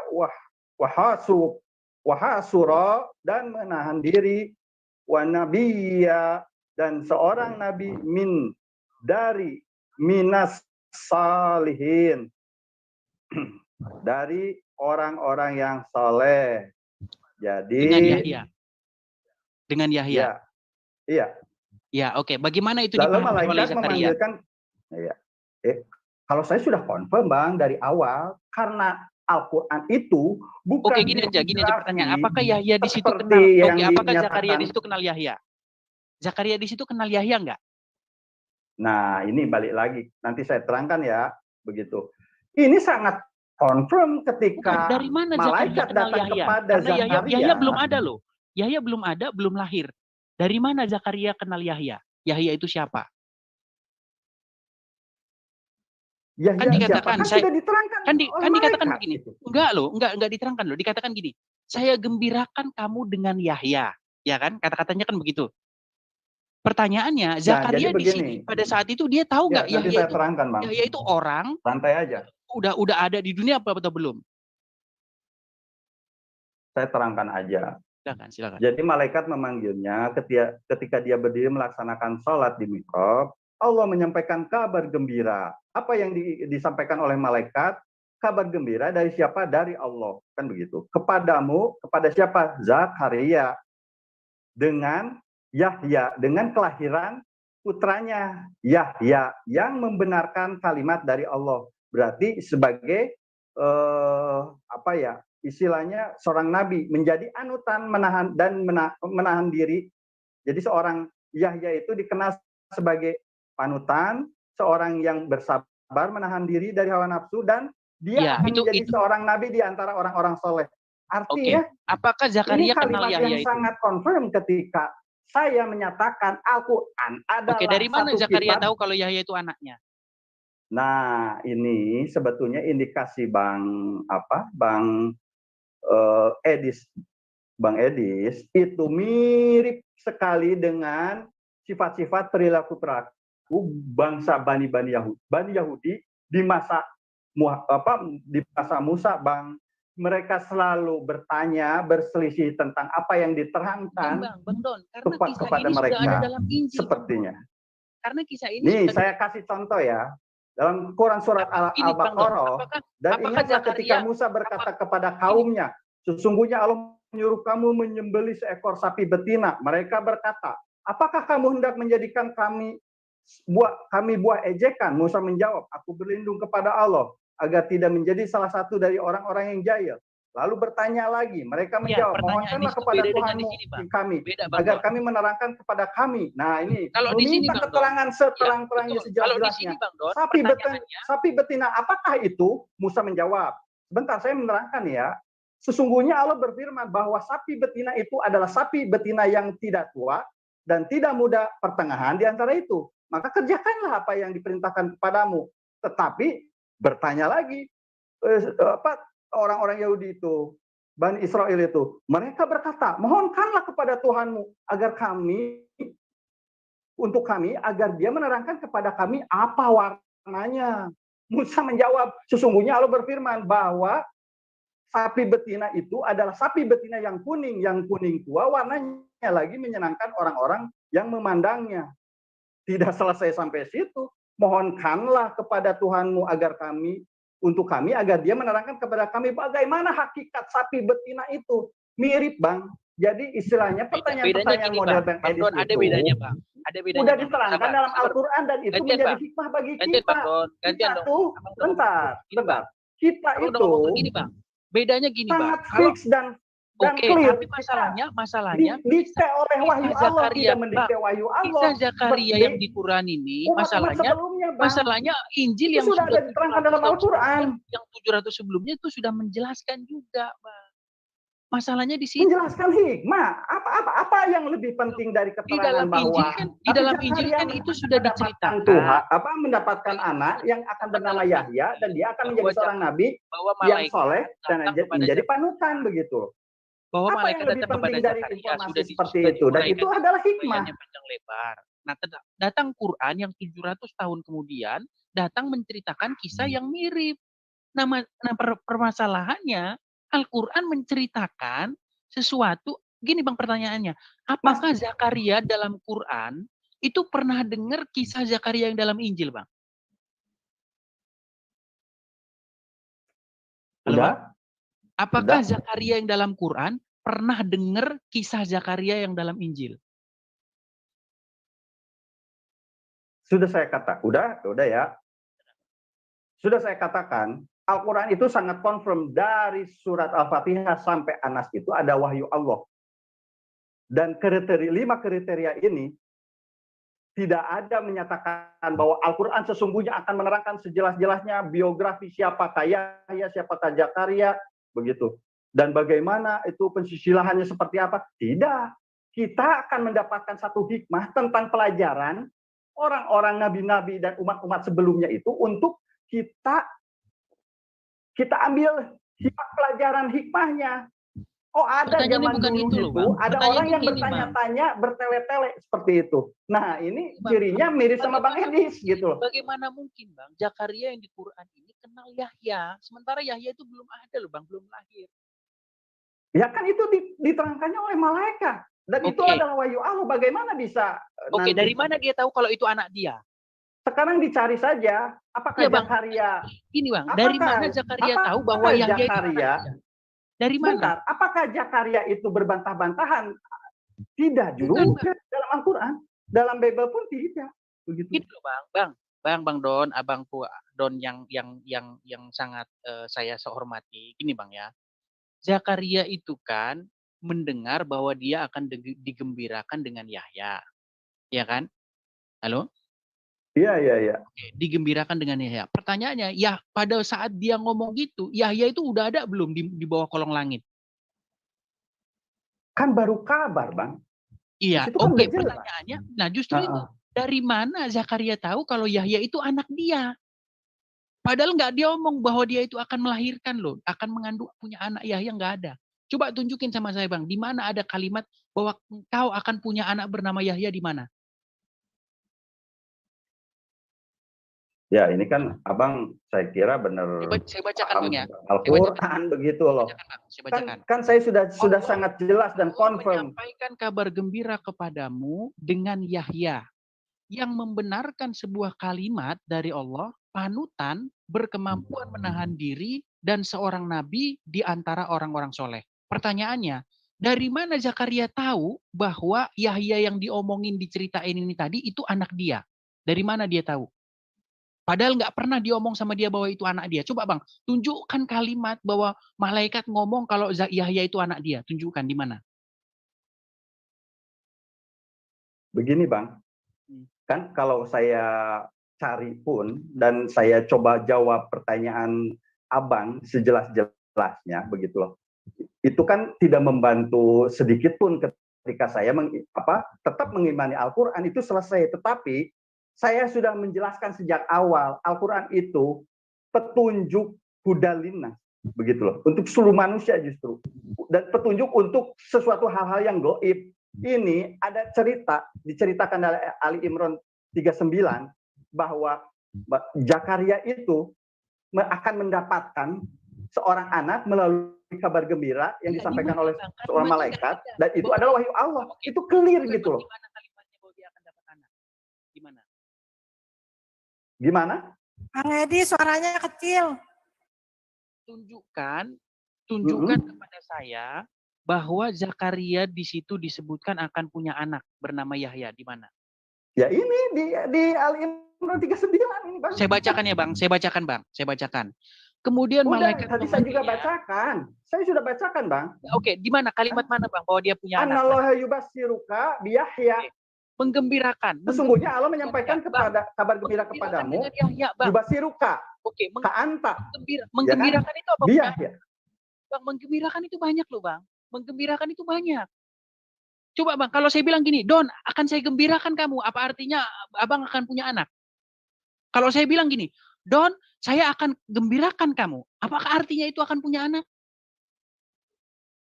Ya udah, saya terangkan nih Bang ya. Saya terangkan nih. Bisa aja Bang saya kasih Fortuner. Baru itu artinya menggembirakan. Bisa aja Bang saya kasih duit. Itu bisa menggembirakan. Bisa aja Bang saya misalnya saya bantuin kerja. Bisa itu menggembirakan. Dari mana kalau menggembirakan itu definisinya Bang? Kalau Abang ya udah dibaca aja Ali Imran 38 sebelumnya. Kalau gitu Abang loh. Kalau Bang Coba ya saya baca nih ya. Kalau Bang Don betul-betul mualaf, menangis hati saya Bang. Ya, hunalika da'a rakariyah ya rabbahu. Jadi saya tahu la rabbi habli miladun kaduriya Duriyatiyibah. Ya. Duriyatoyibah. Innaka sami'ul du'a. Ini saya sampai belepetan baca Quran juga nih. Jadi di ayat Ali Imran 38 sudah jelas ada keterangan ketika Zakaria berdoa kepada Tuhannya. Dia berkata, wahai Tuhanku, karuniakanlah kepadaku keturunan yang baik dari sisimu. Sesungguhnya engkau maha mendengar doa.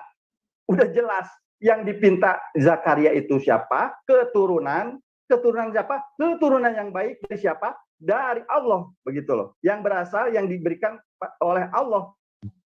Sesungguhnya engkau maha mendengarkan doa. Zakaria telah berprasangka baik, dia akan didengarkan doanya oleh Allah, begitu. Nah, itu di ayat Ali Imran 38. Dan Ali Imran 39-nya, inilah jawabannya. Sholat, gitu loh. Jadi, kalau ingin berpolemik, stop di situ dulu, Bang. Apanya nih, gitu loh. Harus clear apanya nih. Ingin harus ada kelahiran, apa seperti apa. Ini sudah jelas, begitu loh. Dua ayat pun sudah bisa saling menjawab. Ali Imran 38 menjawab, dijawab Ali Imran 39. Begitu. Oke, gantian saya ya. Coba dibaca ayat Ali Imran 38, coba Bang Edis. Bukan sampai 38. Kita kan diskusi santai ya. Oke, betul Bang, santai kok. Coba dibaca ayat Ali Imran 38-nya coba. Gantian saya dulu. Boleh. Ya. Ini Bang ya, saya bilang dari hati saya yang paling dalam. Kalau memang Bang Don seorang Kristen, kemudian menjadi mualaf, menjadi Islam, saya miris ya Bang ya, menangis hati. Ya. Kenapa? Ya, karena gini Bang ya, saya jadi paham kenapa Abang mualaf. Saya jadi paham, oh ternyata ini tuh penyebab orang mualaf itu karena pola pikirnya semacam ini. Jadi gini Bang ya, pertama sekali, Anda harus tahu bahwa Zakaria ini di dalam Al-Quran itu sudah berusia tua. Ya, dikatakan dia usia sudah berlanjut, bahkan sudah beruban. Saya mau tanya sama Abang secara logis Bang, apakah Zakaria baru pertama kali meminta anak ini? Atau memang sudah dari sejak zaman pernikahan dahulunya? Karena gini Bang, orang kalau nikah, kalau 5 tahun nggak punya anak, saya rasa sudah mulai dari situ dia sudah berdoa terus punya anak. Tapi ini sudah sampai beruban Bang. Berarti, oke saya tanya sama Bang, Abang setuju nggak bahwa Zakaria doa minta anak ini sudah sejak dulu, bukan pada saat ini saja? Saya tanya dulu. Setuju. Baik, sampai di situ. Kalau Abang baca di dalam Ali Imran, ya, di dalam Maryam, ada juga kisah yang sama dengan ini. Dikatakan di situ bahwa Zakaria berkata begini, aku belum pernah kecewa dalam berdoa kepadamu. Ya, itu di dalam, saya bacakan saja ayatnya ya. Itu di dalam surat Maryam. Itu sama saja Bang, membahas bagian yang sama. Maryam berapa? Maryam 7, ayat 7. Ya, Maryam ayat 6. Ya, Maryam ayat 6. Maryam, saya bacakan ya, Maryam ayat 4. Ya, Maryam. Ya Tuhanku, ya Tuhanku, sungguh tulangku lemah dan kepalaku telah dipenuhi uban. Perhatikan kata-kata ini. Aku belum pernah kecewa dalam berdoa kepadamu. Perhatikan kata-kata ini. Belum pernah kecewa. Tahu nggak Abang maknanya belum pernah kecewa? Iya, bersabar. Ya. Kenapa? Iya, belum pernah kecewa itu Bang artinya. Bertekun dalam doa lah. Ya, bukan Bang, belum pernah kecewa itu doanya selalu ijabah Bang. Doanya itu selalu dijawab. Itu arti belum pernah kecewa dalam berdoa kepadamu. Ya, aku belum pernah kecewa dalam berdoa kepadamu ya Tuhanku. Dan sungguh, aku khawatir terhadap kerabatku sepeninggalku, padahal istriku seorang yang mandul. Maka anugerahilah aku seorang anak di sisimu yang akan mewarisi aku dan akan mewarisi keluarga aku dan seterusnya dan seterusnya. Perhatikan di sini, ya. Allah berfirman, qala ya, ya Zakaria, kami memberi kabar gembira kepadamu, ya, seorang anak laki-laki yang namanya Yahya. Perhatikan perbedaan ini dengan Ali Imran tadi. Di sini dikatakan ismuhu Yahya, bukan biyahya. Ya, jadi kata-katanya gini, kami menggembirakan kamu, ya, dengan seorang bigulam, dengan seorang anak laki-laki, ismuhu Yahya. Namanya Yahya. Ismu Yahya. Bandingkan itu Dan dengan surat yaja'alahu min qablu samia. bandingkan itu dengan Ali Imran tadi, di situ bukan Yahya tapi bi Yahya. Ya, Abang cocok-cocokkan saja nanti itu ya. Kemudian Zakaria berkata, perhatikan ini. Ya Tuhanku, bagaimana aku punya anak? Perhatikan di sini. Sebelumnya Zakaria itu ngomong, saya belum pernah kecewa dalam berdoa kepadamu. Dia minta anak. Tapi setelah doanya dijawab, dia malah ngomong begini, bagaimana mungkin saya punya anak? Coba Bang, apakah iman Zakaria yang tadinya belum kering mungkin bibirnya mengatakan bahwa dia belum pernah kecewa berdoa kepada Tuhannya. Tapi setelah doanya dijawab, dia malah ngomong gini, bagaimana mungkin aku punya anak? Saya mau tanya sama Abang, ya, mengapa Zakaria yang tadinya dia ngomong belum pernah kecewa dalam berdoa kepada Tuhannya, tapi ketika doanya dijawab, dia malah ngomong, bagaimana mungkin aku punya anak? Kita kembali lagi ke sini Bang, ya, kita kembali lagi ke sini. Perhatikan kata-kata ini ya, di dalam Ali Imran ayat yang ke berapa tadi Bang? Ali Imran berapa tadi? Ali Imran aduh, Quran saya malah ketutup. Bang Edis Ali kecil Imran 39. Bang Edis Ali kecil. Imran 39. Oke ya, Ali Imran 39 ya. Perhatikan di sini. Kemudian para malaikat memanggilnya ketika ia berdiri di dalam mihrab, ya ketika sholat di mihrab. Perhatikan ini. Allah menyampaikan kabar gembira kepadamu dengan Yahya. Coba Bang, Abang perhatikan loh kalimat ini Bang. Apakah kalimat ini apa Bang Don lebih percaya percakapan yang ada di Quran ini ketimbang yang di dalam Injil yang mengatakan begini. Perhatikan kata-kata dalam Injil. Jangan takut wahai Zakaria.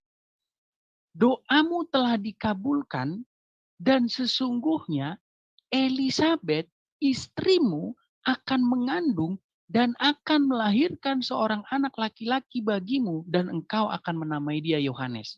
Bandingkan itu dengan ini Bang.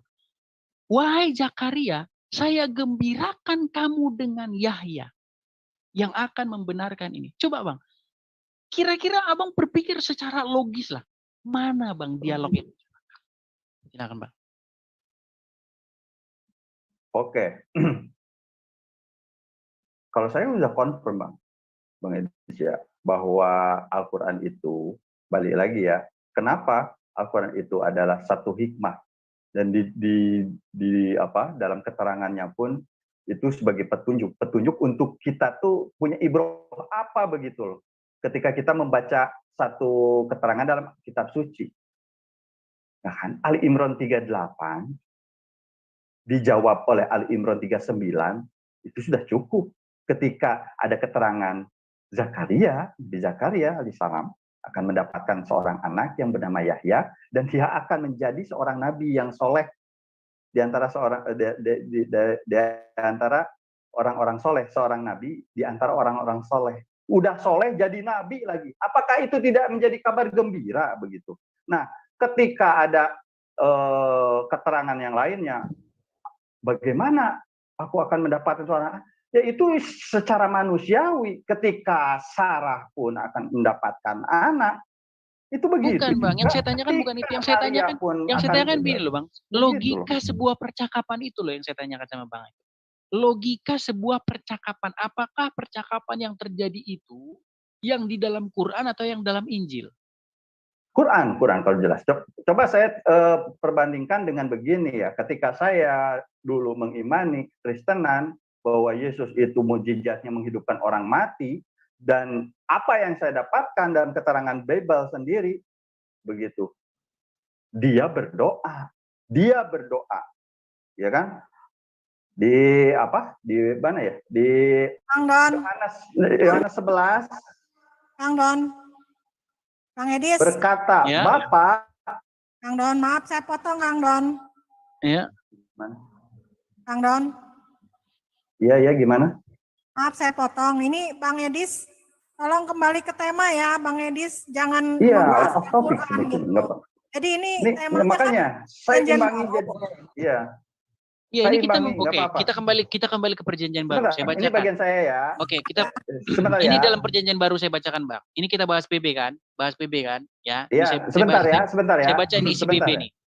Ini saya baca isi PB nih. Dalam Lukas, ya, di dalam Lukas pasal yang pertama ayat yang ke-5, ya. Halo? Sebentar. Kedengaran, Bang? Ini kan bagian saya. Saya kan akan menjawab Oke, ya. sebentar, Saya Bang. akan mengimbangi Sebelum dengan Abang tema menjawab, yang sedang Bang, disodorkan. Bang. Sebelum Abang menjawab, saya Ya, bacakan dulu. Saya silakan. bacakan dulu ya. Menit ya. Perhatikan ini. Oke. Maka tampaklah ya Lukas 1 pasal 1 ayat 11. Maka tampaklah kepada Zakaria seorang malaikat Tuhan berdiri di sebelah kanan mezbah pembakaran ukupan. Melihat hal itu, ia terkejut dan menjadi takut.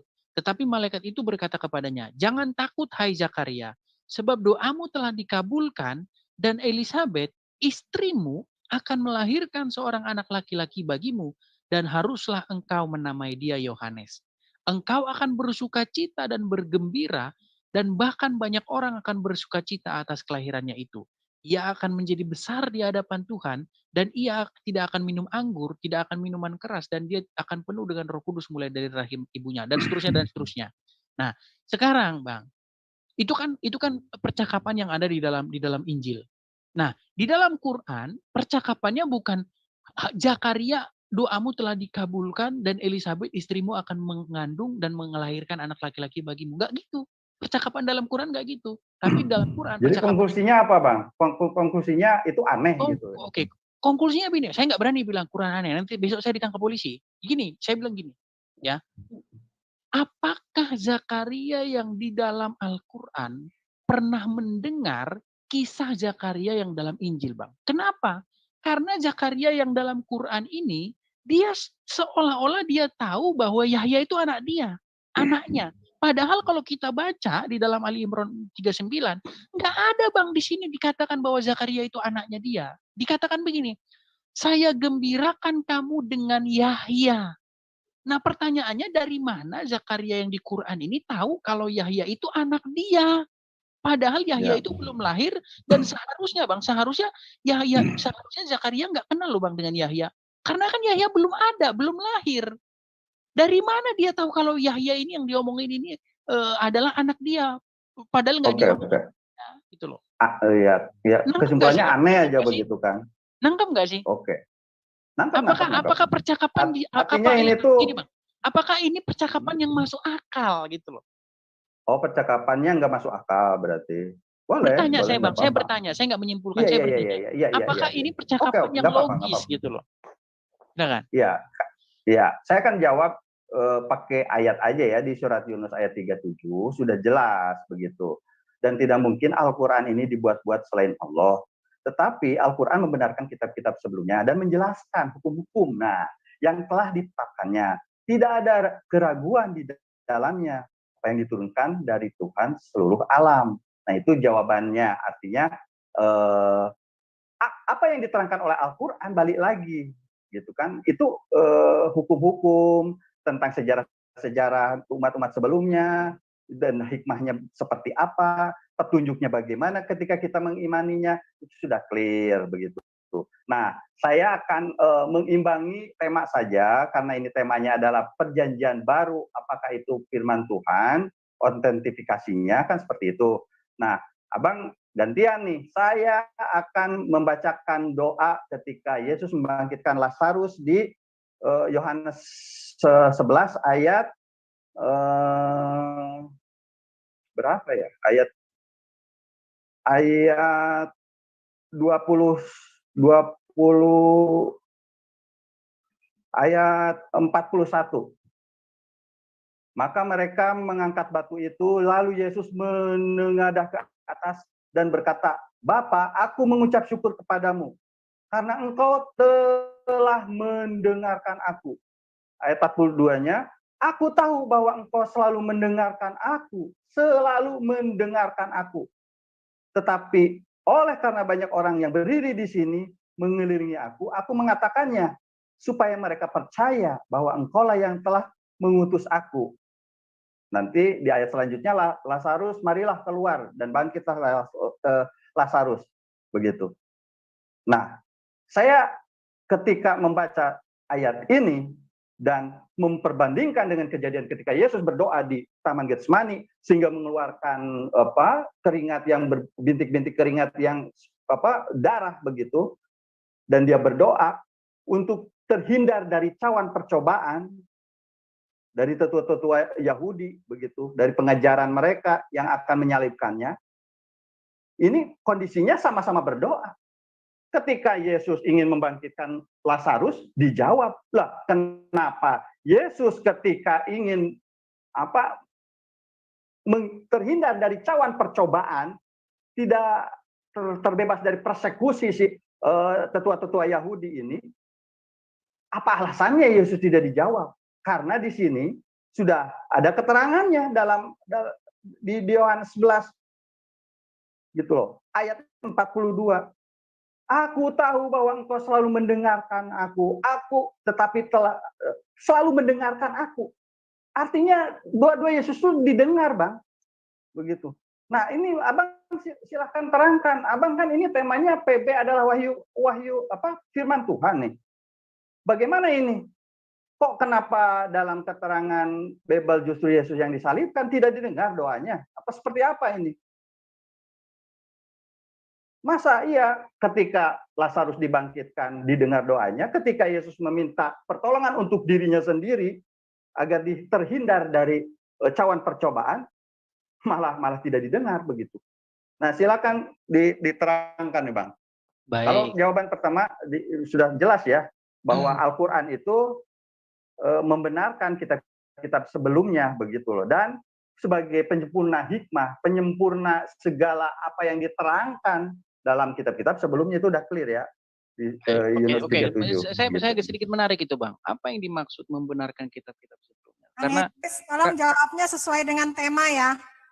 Iya, kenapa Yesus tidak dijawab doanya oleh Tuhan? Debat begitu. Jadi gini, Bang. Jadi saya ini di samping saya ini ada orang ya kan. Di samping saya ini bilang, coba tanyain yang dimaksud kitab-kitab sebelumnya itu apa. Titipan pesan gini, orang di samping saya bilang, yang Abang maksud kitab-kitab sebelumnya itu apa, Bang?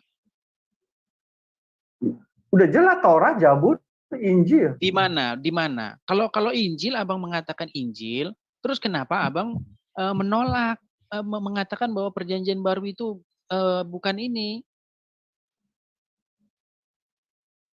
Kan Al-Quran sendiri mengatakan membenarkan kitab-kitab sebelumnya, walaupun kitab-kitab sebelumnya ya di mana membenarkan Al-Quran kan menjadi pertanyaan. Apakah kitab-kitab sebelumnya membenarkan Al-Quran? Coba mana, Bang, kitab sebelumnya yang membenarkan Al-Quran? Ya kan? Karena biar nggak bingung, Bang. Coba, Bang, kitab sebelumnya itu perjanjian baru bukan? Bukan. Oke, mana kitabnya? Kitab sebelumnya? Kitab sebelumnya kan indikasinya bahwa iya, Bang, di mana, Bang? Kalau bukan perjanjian, kalau bukan Bible, terus mana, Bang? Kitab mana? Kitab mana begitu ya? Kan Abang bilang membenarkan kitab-kitab sebelumnya, ya kan? Oke, itu apakah itu hayalan, hampa, atau ada? Oh tidak, sudah jelas. Ada ya, Bang, ya, bukan hayalan ya. Oke, bukan hayalan, bukan hampa. Oke, kalau ada mana, Bang, barangnya? Iya, begini. Oh, barangnya. Nah, ini saya baca di Ali Imran 113 tentang siapakah ahli kitab yang memegang kitab-kitab. Dikatakan gini, begitu. membenarkan kitab-kitab sebelumnya. Tadi Abang saya tanya, apakah frase kitab-kitab sebelumnya ini hayalan, hampa, ketiadaan, atau fakta? Abang bilang ada fakta. Nah, kalau ada, apakah bukan PB, bukan Bible? Abang bilang bukan. Terus apa, Bang? Kitab apa? Mana wujudnya kalau memang itu bukan hampa? Oh, wujud. Tentang wujud. Oh, kalau tentang wujud sih udah clear. Sekarang kalau Islam membenarkan kitab perjanjian PB, PL, Bible yang diimani kekristenan 100% itu adalah kitab yang diturunkan oleh Allah, cuma naudzubillah, begitu. Iya, itu kalau tidak gitu, termasuk kalau gitu yang dibenarkan itu kitab mana, Bang? Ada sebagian wahyu-wahyu Allah di sana, kebenaran di sana, kita mengimaninya, tetapi jika ada satu penyelewengan, berarti bukan itu yang dimaksud, Bang. Berarti yang dimaksud Oke, yang Memang itu dimaksud membenarkan bukan kitab kitab sebelumnya yang berarti bukan itu. Nah, dinyatakan terus yang mana Bang dipegang oleh kitabnya, ahli Bang? kitab. Terus Lah, mana itu Bang mah kitab yang silakan membenarkan itu, Bang? silakan bertanya kepada yang sudah mengubah-ubah, menghilangkan, menambahkan, menyisipkan, Oke, dan dalam dihilangkannya kesejarahan kapan? pun Oke, kita jelas. dihilangkannya sebelum Muhammad lahir atau sesudah Muhammad lahir? Dirubah-rubah itu sebelum Muhammad lahir atau sesudah Muhammad lahir? Sebelum. Oke, kalau sebelum, bagaimana mungkin dikatakan dalam Quran membenarkan kitab-kitab sebelumnya? Padahal kan sebelum Muhammad lahir, kalau sebelum Muhammad lahir sudah dirubah-rubah, bagaimana mungkin kitab yang sudah dirubah-rubah itu membenarkan Quran, Bang? Ya, begini saya jawab ya. Ketika Al-Quran ada pernyataan bahwa kitab-kitab sebelumnya itu sudah ditukar, gantikan oleh tangan-tangan yang yang zalim begitu. Nah, itu telah rusak dan mereka menyatakannya inilah dari Allah begitu ya, kan. Oke. Nah, kita carilah apakah faktanya kitab yang seperti rusak apa. itu, Bang? Apakah kitab yang rusak itu yang membenarkan Quran? Sekarang begini. Bukan Bang, pertanyaan simpel loh Bang. Apakah biar jelas Bang, yang kitab yang Abang maksud ini apa? Biar jelas diskusi kita. Apakah PB atau bukan gitu loh. Kan ditanyakan. Saya jelaskan. Ketika ada keterangan dalam Al-Quran bahwa kitab sebelumnya itu sudah dirubah-rubah dan apakah benar? Kan kita uji nih. Oke, gitu loh. Nah, ini kitab suci nih ya. Bahkan perjanjian lama pun, terutama dalam kitab Taurat, itu 1000 tahun kemudian setelah kematian Nabi Musa itu baru disusun kembali. Kitab Injil yang Anda imani sekarang selisihnya satu abad dengan Yesus. Kita fokus Bang. Kitab revisi yang berulang kali yang sesuai perkembangan zaman, terjemahnya kitab seperti apa, dalam bahasa Inggris itu dilakukan oleh si Tyndale tahun 1525, terjemahan keduanya oleh Coverdale tahun 1535. Terjemahan ketiganya. Bukan Bang ini loh Bang. Abang bilang Al-Quran membenarkan kitab sebelumnya. Bahkan versi King James pun mempertanyakan kesalahan geografis, penyelewengan kesejarahan, kesalahan-kesalahan fakta. Ini versi King James loh. Bang Don, tahan dulu Bang. Bang Don, memperbaiki kesalahan yang terdapat dalam Alkitab yang dikumpulkan oleh para uskup Katolik. Nah, Bang, kita fokus dulu. Itu terjemahan. Bang, yang Abang bilang itu semua terjemahan. Jangan bahas terjemahan, Bang. Kita bahas teks aslinya, ya. Nah, Abang bilang bahwa Quran itu membenarkan kitab-kitab sebelumnya. Apakah kitab-kitab sebelumnya itu PB? Abang bilang bukan. Bukan. Oke, terus mana Bang kitab-kitab sebelumnya itu? Apakah itu angan-angan belaka atau memang fakta? Kalau fakta, barangnya mana Bang kitab-kitab sebelumnya itu? Barangnya Al-Quran. Itu Al-Quran itu kan salah satu nama dari kitab suci. Bukan, karena kitab-kitab sebelumnya loh Bang. Bang, perhatikan, itu adalah Bang, perhatikan frase sebelumnya Bang. Kabar baik itu Al-Quran Bang. Sebelumnya. Nah ini Bang Edi. Nah ini Abang nggak paham. Kitab-kitab sebelumnya itu yang dimaksud tuh kitab sebelum Quran Bang. Bukan Sekarang Quran. saya tanya, nama selain Al-Quran yang Anda pahami ketika Anda mengklaim Anda paham Al-Quran itu apa aja? Boleh di list. Nanti panjang lebar Bang. Quran itu sendiri menurut ulama, ulama sendiri berdebat loh Bang tentang arti Quran itu.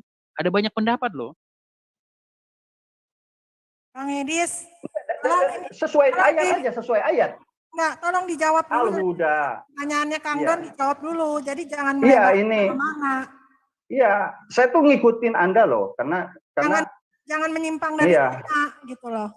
Pertanyaan Kang Don. Iya, nih saya balik lagi ya pertanyaannya ya. Kalau itu saya udah jawab ketika Yesus itu berdoa di Taman Getsemani, apa alasannya Yesus tidak terbebas dari percobaan, cawan percobaan. Sementara ketika Yesus membangkitkan Lazarus, dia didengar doanya.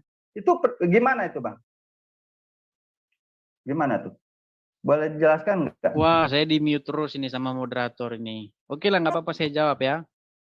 Saya jawab lah ya. Jadi gini. Baca doa Yesus itu sampai selesai. Yesus menutup doanya dengan begini. Tetapi bukanlah kehendakku yang terjadi, tetapi kehendakmu lah yang terjadi.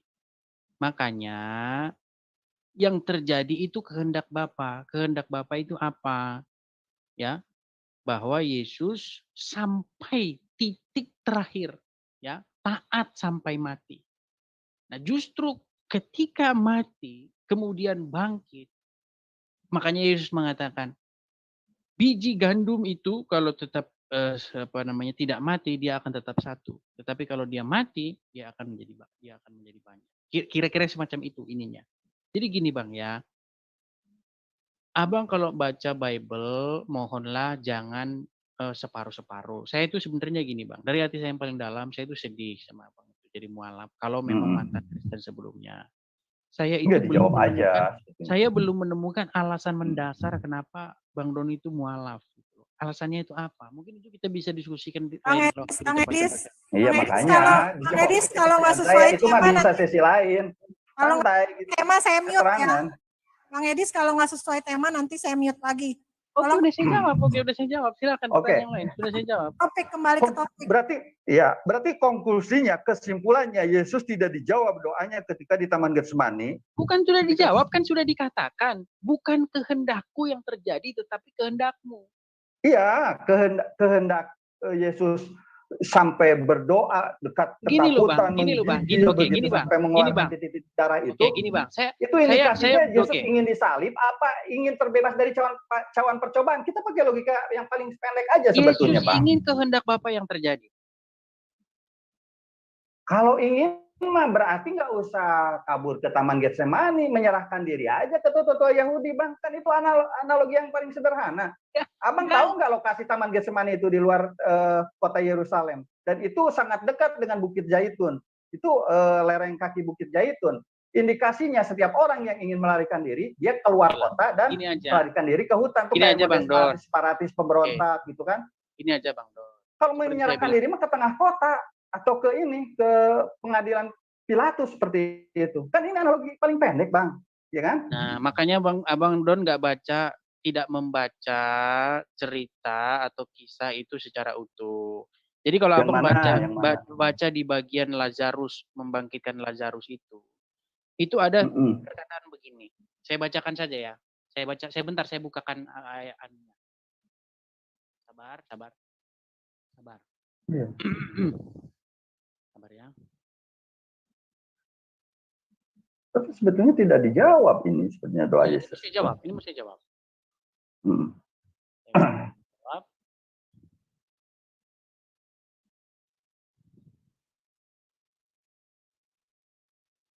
Ini di live chat banyak yang komen, Bang Edis katanya lari-lari dari tema.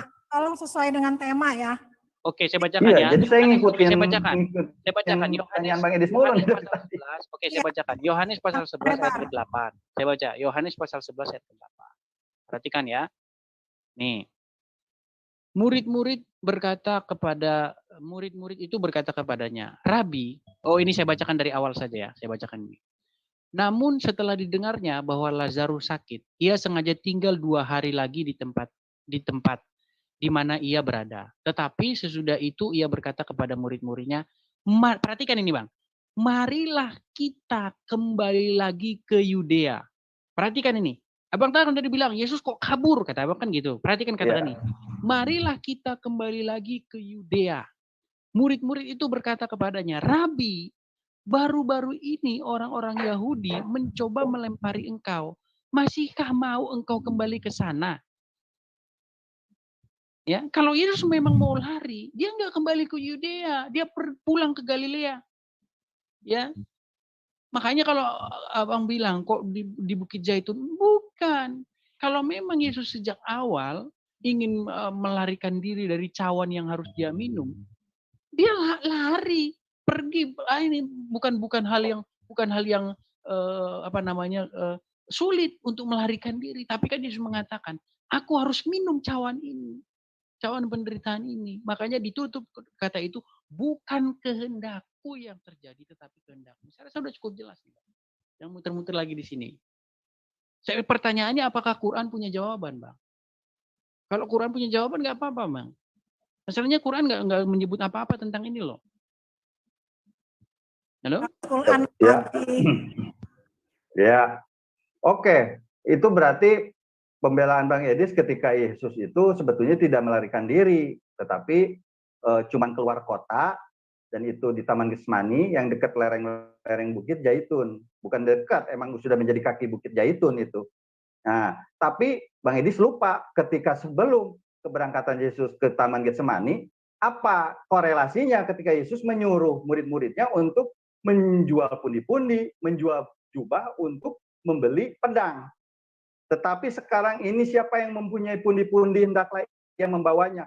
Demikian juga yang mempunyai bekal. Dan siapa yang tidak mempunyainya hendaklah ia menjual jubahnya dan membeli pedang. Buat apa ini? Apa korelasinya ketika Yesus berdoa? Dia perlu membeli pedang murid-muridnya. Ya. Di mana? Oke, yang jadi pertanyaan apa? Iya, ini apa korelasinya gitu? Ini kan sudah jelas bahwa Yesus itu ingin mempersiapkan diri. Lihat akhir bahwa ini makanya saya bilang. Makanya iya, baca. Itu. Oke, waktu prajurit datang hendak menangkap dia, apa kata Yesus? Jikalau aku yang ku cari, akulah dia, katanya. Kalau memang Yesus mau lari, ngapain Bang gitu? Akulah yang kau cari, katanya. Sudah ku bilang sampai 3 kali loh itu. Kalau Abang baca narasi Injil Yohanes itu, sudah kukatakan kepadamu, akulah dia, katanya.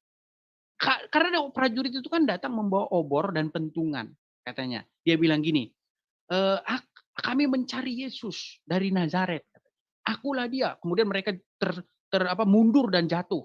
Kemudian sampai 3 kali itu ya narasi kalau nggak salah 3 kali itu. Ya, baca ulang lagi ya. Begini. Pada saat itu Yesus mengatakan begini. Tiap-tiap hari engkau melihat aku mengajar di bait Allah. Tetapi engkau mendatangi aku dengan pedang dan pentung seperti aku seorang penyamun. Padahal tiap-tiap hari aku mengajar di bait Allah. Baca Bang lengkap. Capek loh Bang saya gini Bang. Makanya saya bilang saya itu pengen diskusi dengan orang yang sudah betul-betul membaca Bible itu sampai selesai Bang. Biar enak diskusi saya. Bang bayangin Bang. Anak saya ini masih SD, masih kecil, nggak pernah baca Quran Bang. Bayangin Abang debat sama dia tentang Quran. Capek loh Bang. Capek pasti Bang. Capek sendiri. Sama seperti saya debat sama Abang. Gitu loh. Enggak, gini aja. Sebetulnya ini tuh menjawab apa yang dianehkan. Bang Edis kan bertanya tadi ya tentang Ali Imran 39. Ini aneh ini. Dialogisnya itu kayaknya rancu, bla bla bla begitu loh. Nah, ya kan saya perlu ada perbandingan. Oke lah, saya terima. Ya, sementara harusnya gitu, Abang punya bandingnya apa yang dengan ditanyakan Quran. oleh Gini loh Bang. Bang, kalau Abang pengen tanya seperti itu, Abang punya jawabannya di Quran. Seperti loh, tadi harus dua arah dong. Anda kan mempertanyakan Al-Quran, tapi tadi saya Bang, waktu saya tadi membandingkan Zakaria, saya punya jawabannya nggak di Injil? Punya. Nah, Abang bilang gitu di Zaitun apa-apa. Abang ada nggak kisah-kisah di Bukit Zaitun? Nggak ada Bang, Abang nggak bisa jawab itu. Abang mau bandingkan ya, ini dengan sebentar. Makanya kan kita bukan mencopot ayat ya. Kita bolehlah mereka ulang. Ini apakah lebih aneh dari keterangan ketika ada malaikat turun kepada Nabi Zakaria menyatakan bahwa dia akan mendapatkan seorang anak bernama Yahya dan dia akan menjadi seorang nabi di antara orang-orang yang udah soleh jadi nabi lagi gitu. Itu kan kabar baik. Tapi Anda kan mempolemikkan di mana tapi permasalahannya dari mana melahirkannya di mana begitu loh. Ya, dari mana Yahya? Dari mana Zakaria disebut tahu bahwa Yahya itu anak dia? Bisa aja loh Bang Yahya itu anak orang Bang. Oke, sekarang saya kan bisa aja Yahya itu anak orang. Akan memperbandingkan apa korelasinya Yesus menyuruh muridnya menjual jubah dan membeli pedang. Begitu loh. Apa korelasinya? Oke, baik, saya jawab Bang. Ya begini saya jelaskan. Situasi pada saat itu genting. Yesus mengatakan, apakah selama ini aku kekurangan? Apakah selama ini aku mengutus engkau bla bla bla merasa kekurangan? Tidak. Maka sekarang barang siapa yang punya ini hendaklah mereka menukarkannya dengan pedang. Itu karena situasi pada saat itu genting. Tapi sekalipun begitu, kalau Abang ingat waktu si Malkus ya, hamba dipotong telinganya. Dipotong telinganya, apa kata Yesus? Sarungkan pedangmu itu. Barang siapa yang hidup dengan pedang maka apa? Gimana itu tulisan? Saya kurang ini. Barang siapa yang bisa menghakimi dia akan dihakimi begitu kan? Bukan itu. Barang siapa yang membunuh dengan pedang akan terbunuh oleh pedang. Kurang ini. Kita baca lagi nih. Maksudnya gini. Di situ ya, walaupun dikatakan di situ membeli pedang, tapi ketika pedang itu digunakan, Ya, ada satu narasi di sini bahwa Yesus sangat-sangat menolak kekerasan itu. Ya, dikatakan di situ sarungkan pedangmu. Katakan seperti, bukankah aku harus minum cawan yang diberikan Bapakku kepada? Jadi nggak ada Bang yang aneh. Masalahnya abang itu tidak mau membaca Bible itu dari A sampai Z. Sementara saya sudah baca Quran dari A sampai Z. Itu loh. Bahkan sudah saya katakan berkali-kali di bawah kolong langit ini saya belum pernah ketemu seorang muslim pun yang lebih dalam mendalami Al-Quran daripada saya. Yang lebih rajin baca Quran. Silakan. Tapi itu kan klaim Anda begitu ya. Klaim Anda itu. Sudah masuk sesi. Saya kan nggak bisa maksa Anda harus begini dan begitu tentang apa yang Anda paparkan. Tapi saya tutup dulu channel saya ya. Saya tutup channel saya karena sudah nanti kita masuk sesi tanya jawab. Silakan. Iya. Jadi sebetulnya begini, ketika kita mendapatkan tema apakah perjanjian baru itu adalah firman Tuhan, saya sebetulnya ingin mengerucut ke sana. Tetapi Bang Edis terlalu banyak